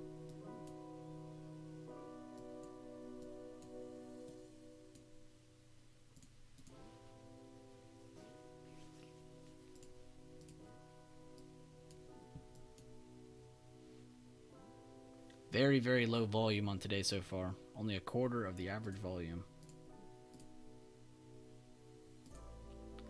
A lot of the time by now, you want to be past 30%.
Opening hour volume was 3/4 of what it was yesterday. Okay, I'm actually heading out now. I got distracted looking at more charts. Have a good one. Thanks, B, as always. See you later, Knox. Have a great rest of your day, man. Thanks for tuning in, adding in the amazing amount of valuable information today. It wasn't just from me. A majority of the information today was from you guys. I love the info. Love the amount of things we get to go over together. Everybody in here is kicking ass. Outtest the 5%, too slow for me, and lunchtime. Good thinking, Mel. I'm glad you got out of that trade, green. Didn't really screw you at all. Just kind of came down, tested support. It actually looks like it does want to bounce, but like you said, we're approaching lunchtime. Volume's pretty low. It's moving too slow.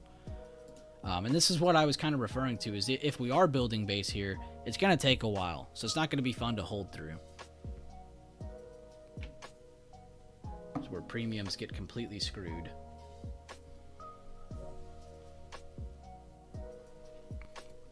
In about 15 to 18 minutes, I'm going to watch Daffy's video on stream. So if you guys are still here, I will be doing that in 15 to 18 minutes. LW, I already answered your question earlier. To answer it again, they are on my screen, but I hide the trades because I don't want you sitting here staring at trades. I want you to focus on the meat of what we're going over. The levels, how to navigate them, the plans we set up, the entries we limit ourselves to. That's everything we've been going over today. But I answered your question earlier when you asked the first time. I'm just letting you know again. Because if I show my trades, you're not even going to pay attention to what I'm saying. And you might say right now, no, I would never do that. But no, you 100% would. Most people do. I call out my trades very openly. And no, it's totally fine, LW. Love the name. LW. It's like saying LW, but like with an accent.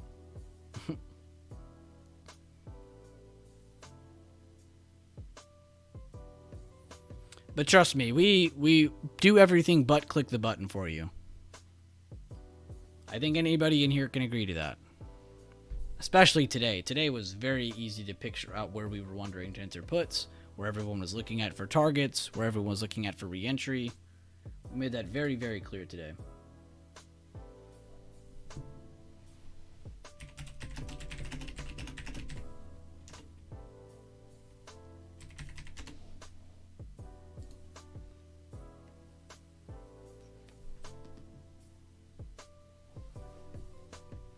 How's everyone doing today? Is everybody green? Anybody red?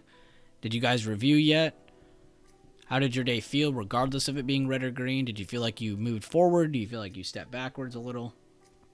How are y'all feeling today? How was y'all's day so far? Awesome, LW. You're in the perfect place then. Glad to have you in here. Another like-minded individual.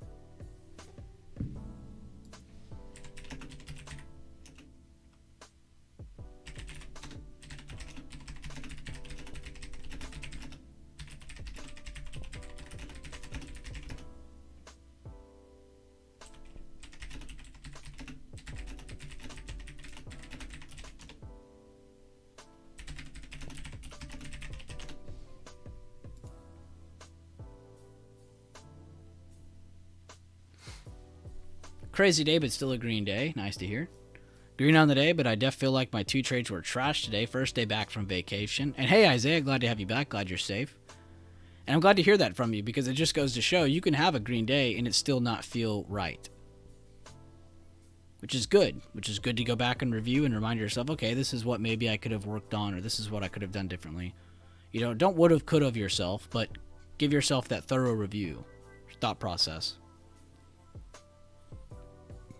Could we expect a sell-off and keep riding the 90 EMA down all day, so no bullish buys until 90? Yes, 100% Foul Shabs. Sorry if I said your name wrong.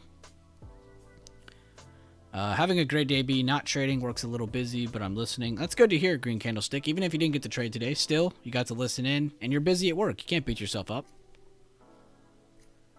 And anybody who tweets or says, fuck a 9 to 5, or screw people who work a 9 to 5, ignore those tards, because trust me, if you have a 9 to 5, you're not in a bad place. It's good to have a job. It's nice to have a job. Yes, you could make more money trading, but not everyone does. It's a tool. Don't use it as something like, oh, I'm going to quit my job and focus just on this. You can still have your job and take trades. It's totally fine. Use it as a tool, a side gig.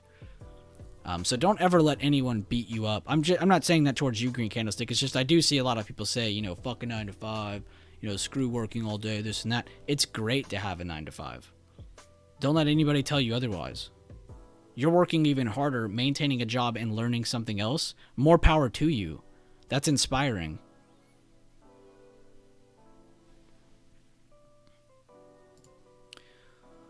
Where am I at? Waited for another play on Microsoft in my first live trade in over a month and a half. Didn't FOMO and just waited for a setup. Good job, Jack. I know how much you've been working hard on your little process, of course, from kind of taking a break to coming back and just kind of slowly getting back into things. And I told you it was going to be a time game, and it looks like you've been paying attention. I mean, it's been a month and a half, and you finally took another trade again. And I'm very happy to hear that because you gave yourself a chance. You gave yourself time to review things differently. Beautiful job, Jack. Very glad to hear that from you. Where am I at? 2 L's this morning, followed by 2 green trades. Still ended red, but happy I cut my losses early and didn't have a big red. And see, we just talked about someone that had a green day, but it felt off. And you have someone here who took 2 red trades, and their day is still feeling pretty good. And that's because they effectively stuck to what they planned. Great job, Zaytoven. Very happy to hear that from one of Devin's students. Keep it up, man. I've been seeing some of your progress. I 100% would watch the trade. I had a green day. I didn't let my bias interfere. I had more confidence in my trades. Beautiful job, Jazz Loves Kicks. Very happy to see that from you. And you're still so new in this community, but you seem to be kicking ass and already kind of consuming a lot of the information you can. Great job. I can tell you're working hard. Green, learning to take profit at first target, small grains. Great job, Kem. Nothing better than that. Work on that for a while, too. Don't let yourself get ahead of yourself if you do it for a few trades. I always see people, they'll stick to what I say for a few trades, and then they kind of stray from it, and they hit me with, hey, I didn't stick to it. Stick to it, Kem. You're doing great. Resisting the urge to trade, listening to stream, watching charts, and trying to learn. Good stuff, Gary. Always happy to see your name pop up. My kids didn't leave me alone today. Oh, managed to grab a Tesla call after the first 5-minute candle for a 30% gain. I'm pissed I missed many opportunities on SPY. Don't be pissed, man. You still got that 30% gain, and your kids are taken care of. Sorry that they were on your nerves, but still, you made the best of what you had. Can't complain about that. Green day, but there were a lot of trades I wanted to execute, but just couldn't pull the trigger on. It'd be wrong to say they were great mental trades, just poor execution. Well, at least you're being real with yourself, Phil. A lot of people like to lie to themselves and try to put themselves in a better place when they're really not. So good job, Phil, at least making yourself aware of what's going on. But continue to review. Go back and review. If you want to hit me up on Discord, feel free to. Much more focused on my trade and not one but me. This is how I grow. Anytime I post and no one in with me, this is the way to grow. Facts. Doesn't matter if people are with you or not. Keep growing. Keep taking your route.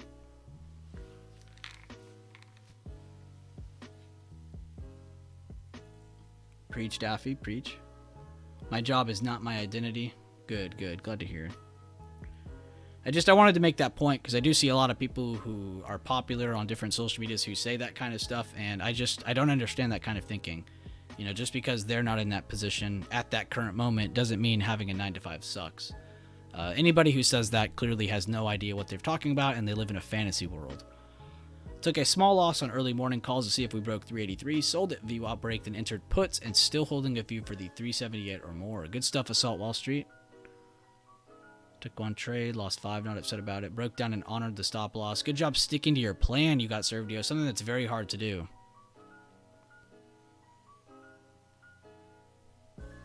Thanks, Bueller. We'll post my trade recap after I finish redoing my levels. Awesome. I can't wait to see it. I take time to review every single trade result, even if there's 100. Today was a bad day for me, man. All my fault. I have learned a lot from you. And yeah, take your time, coach. Don't beat yourself up. Go back and review, you know, where did you cut? See, was that too far? Should you have cut somewhere else? And maybe remember that for the next time going around. Which every chart won't be set up the exact same. We all know this. But at least still give you that thorough review. But sorry to hear about your bad trade or whatever you're calling it. But move on. Push from it. Use that motivation of that frustration that you had today. Use that to motivate you. Hey, but it's awesome to see so many other people making awesome trades. Yeah, dude, trade recaps today is on fire. Sorry to hear that, SF. I hope your pup's okay. I hope he gets better. Very sorry to hear about that, though. I hope he feels better soon. Will SPY ever go up at all today? You gotta remember, we are still 20 cents away from the important 378. So I could actually see us stopping here, bouncing, and sticking in here for the rest of the day. I could see that happening. It's not an out-of-the-world question, or out-of-the-world scenario.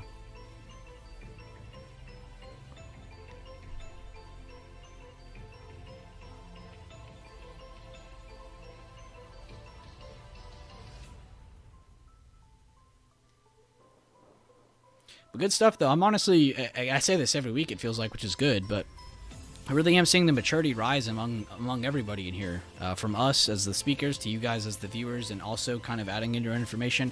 The maturity is going through the roof.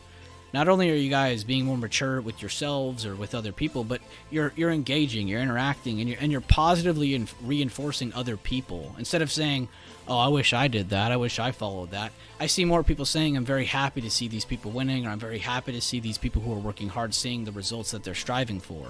You know, so it's really awesome to see everybody working hard with each other and for each other. I called that 379. Did I hold? No. Why? Dumb. Don't beat yourself up too much, Mel. You've taken a pretty good amount of trades. Neo trying to consolidate. I have not heard that name in a while. How is China doing? They're down after being up yesterday. Surprise, surprise.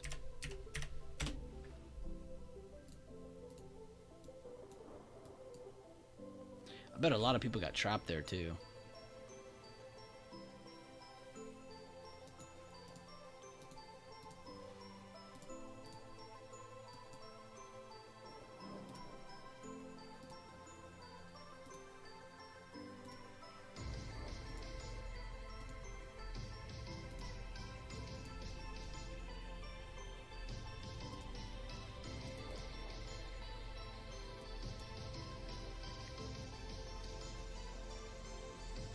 I want to see all my brothers and sisters eat. Facts.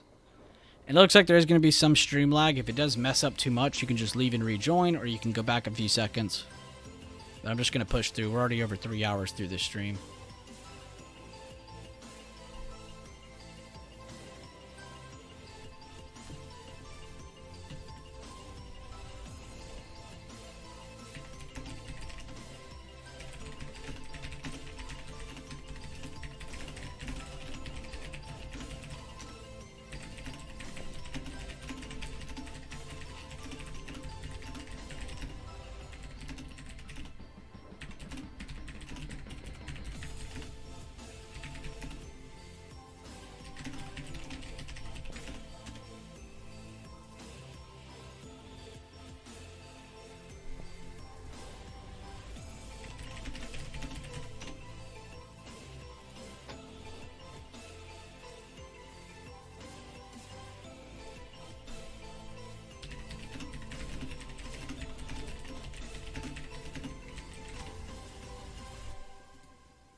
I'm going to pin that, Assault Wall Street, because you are correct.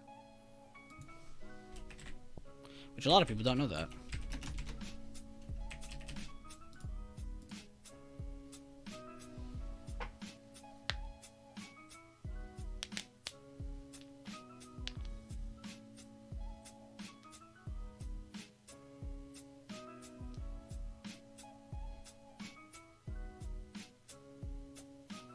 I mean, if you take enough mental trades, if you can hear me and I'm not lagging, if you take enough mental trades, you can definitely try your hand at taking trades in the power hour. I don't think power hour is that crazy as much as the first 10 minutes of the day, but it is still a more volatile part of the day. So, of course, be safe, take your time, be patient. But take your time. You know, you seem to be taking a lot of mental trades, and that's good. That's an aspect too many people look over. You know, they overlook that and they think, oh, I'll just, you know, do this or that. You know, but you're mental trading so much that it's actually going to give you more confidence than someone who's looking at it for the first time. So if you've been mental trading it, take your hand at it, man. Take your risk.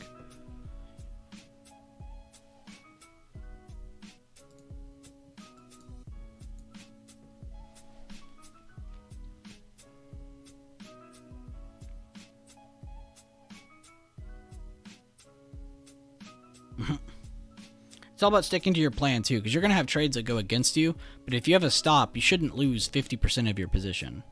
You know, you shouldn't be losing a large portion of your overall account. Alright, the stream lag should be decaying away now. Saw a lot of drop frames there, but it seems to be going back fine. But try it out, Yoel. Let me know.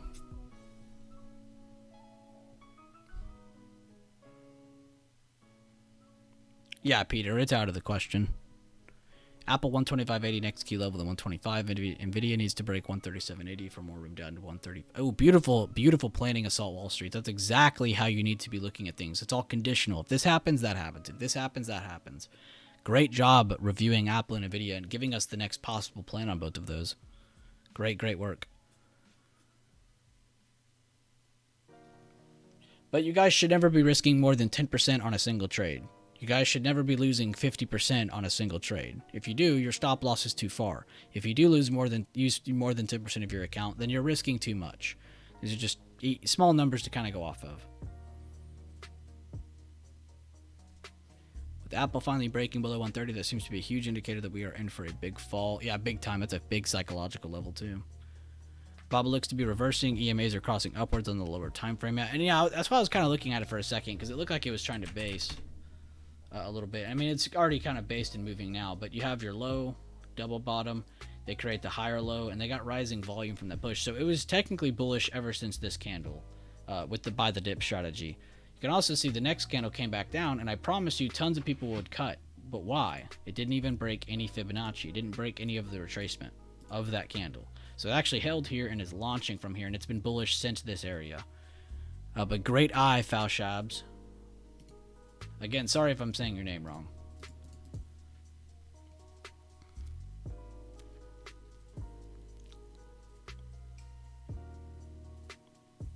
Exactly, Phil. Be a good loser. That's a really good way you just said that. That's exactly what I tell everybody in here too, is become a good loser. You don't want to sit in a trade that's going against you and go, oh, I'll just average down. I can't lose. I'm not going to lose. It's a natural thing too, and D-Touch made a very deep point on this, is humans naturally don't want to lose. So when you do finally start losing, you dig yourself deeper rather than just cut it and move on.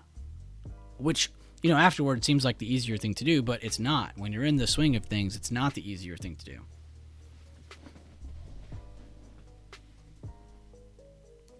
I mean, you could do that too, Mel. It's essentially the same thing. If you want a mental trade, that's awesome. If you want to take one contract in practice, that's awesome as well. I'm definitely not against what you just said.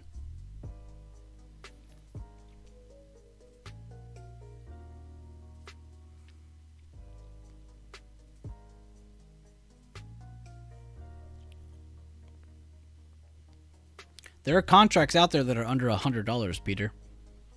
No, you won't be able to trade Tesla. You won't be able to trade Nvidia. You won't be able to trade Amazon. But there are many tickers that you can trade with under $100. And if that's the case, if your mindset is really stuck in that, then you need to save up your money while you're taking more mental trades, taking more smaller trades, trying to grow yourself, and save up to put into your account, if that's really your thinking on it. It's the sad but honest truth.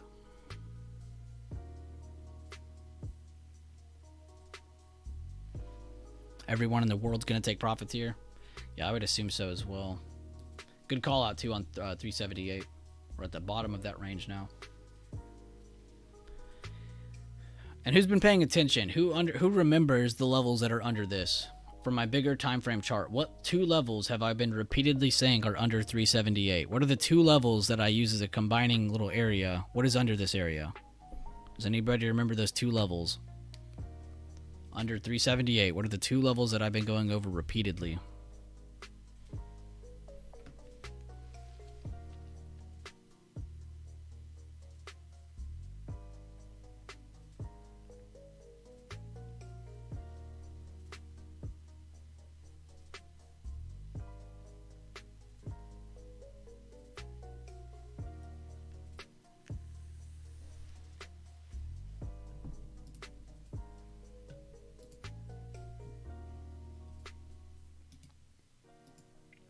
Ooh, good mental trade, Zaytoven. I just saw your Roblox post.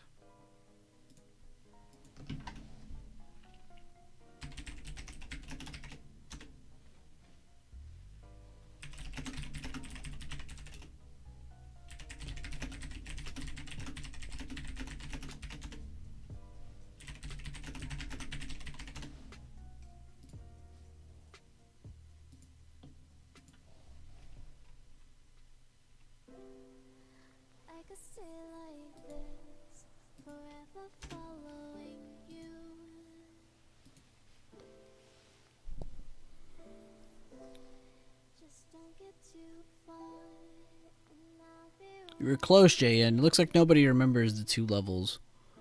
The two levels to look at under this area are 375 and 373.85. It's a kind of a combination of those two areas. Let's scroll down and I'll show you. 375, 373.85. This is the next major area from the bigger time frame. Under that, we have 368 and 370. You can also refer back to this post.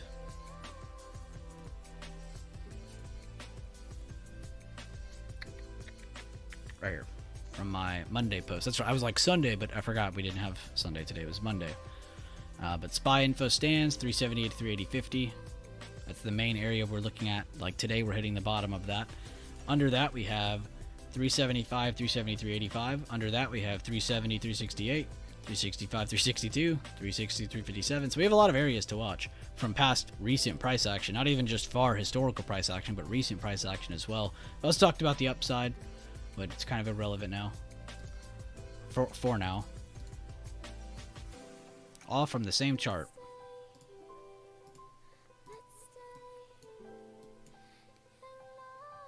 We talked about the relief bounce possibly happening. Talked about a little bit of consolidation needed. Now we're really just waiting to see who has control. They're going to take this lower, and if so, then we will definitely be moving down to the 375 yet again, which was the low of this move basically. It was like 374.70s or something. But yeah, we were just tanking along.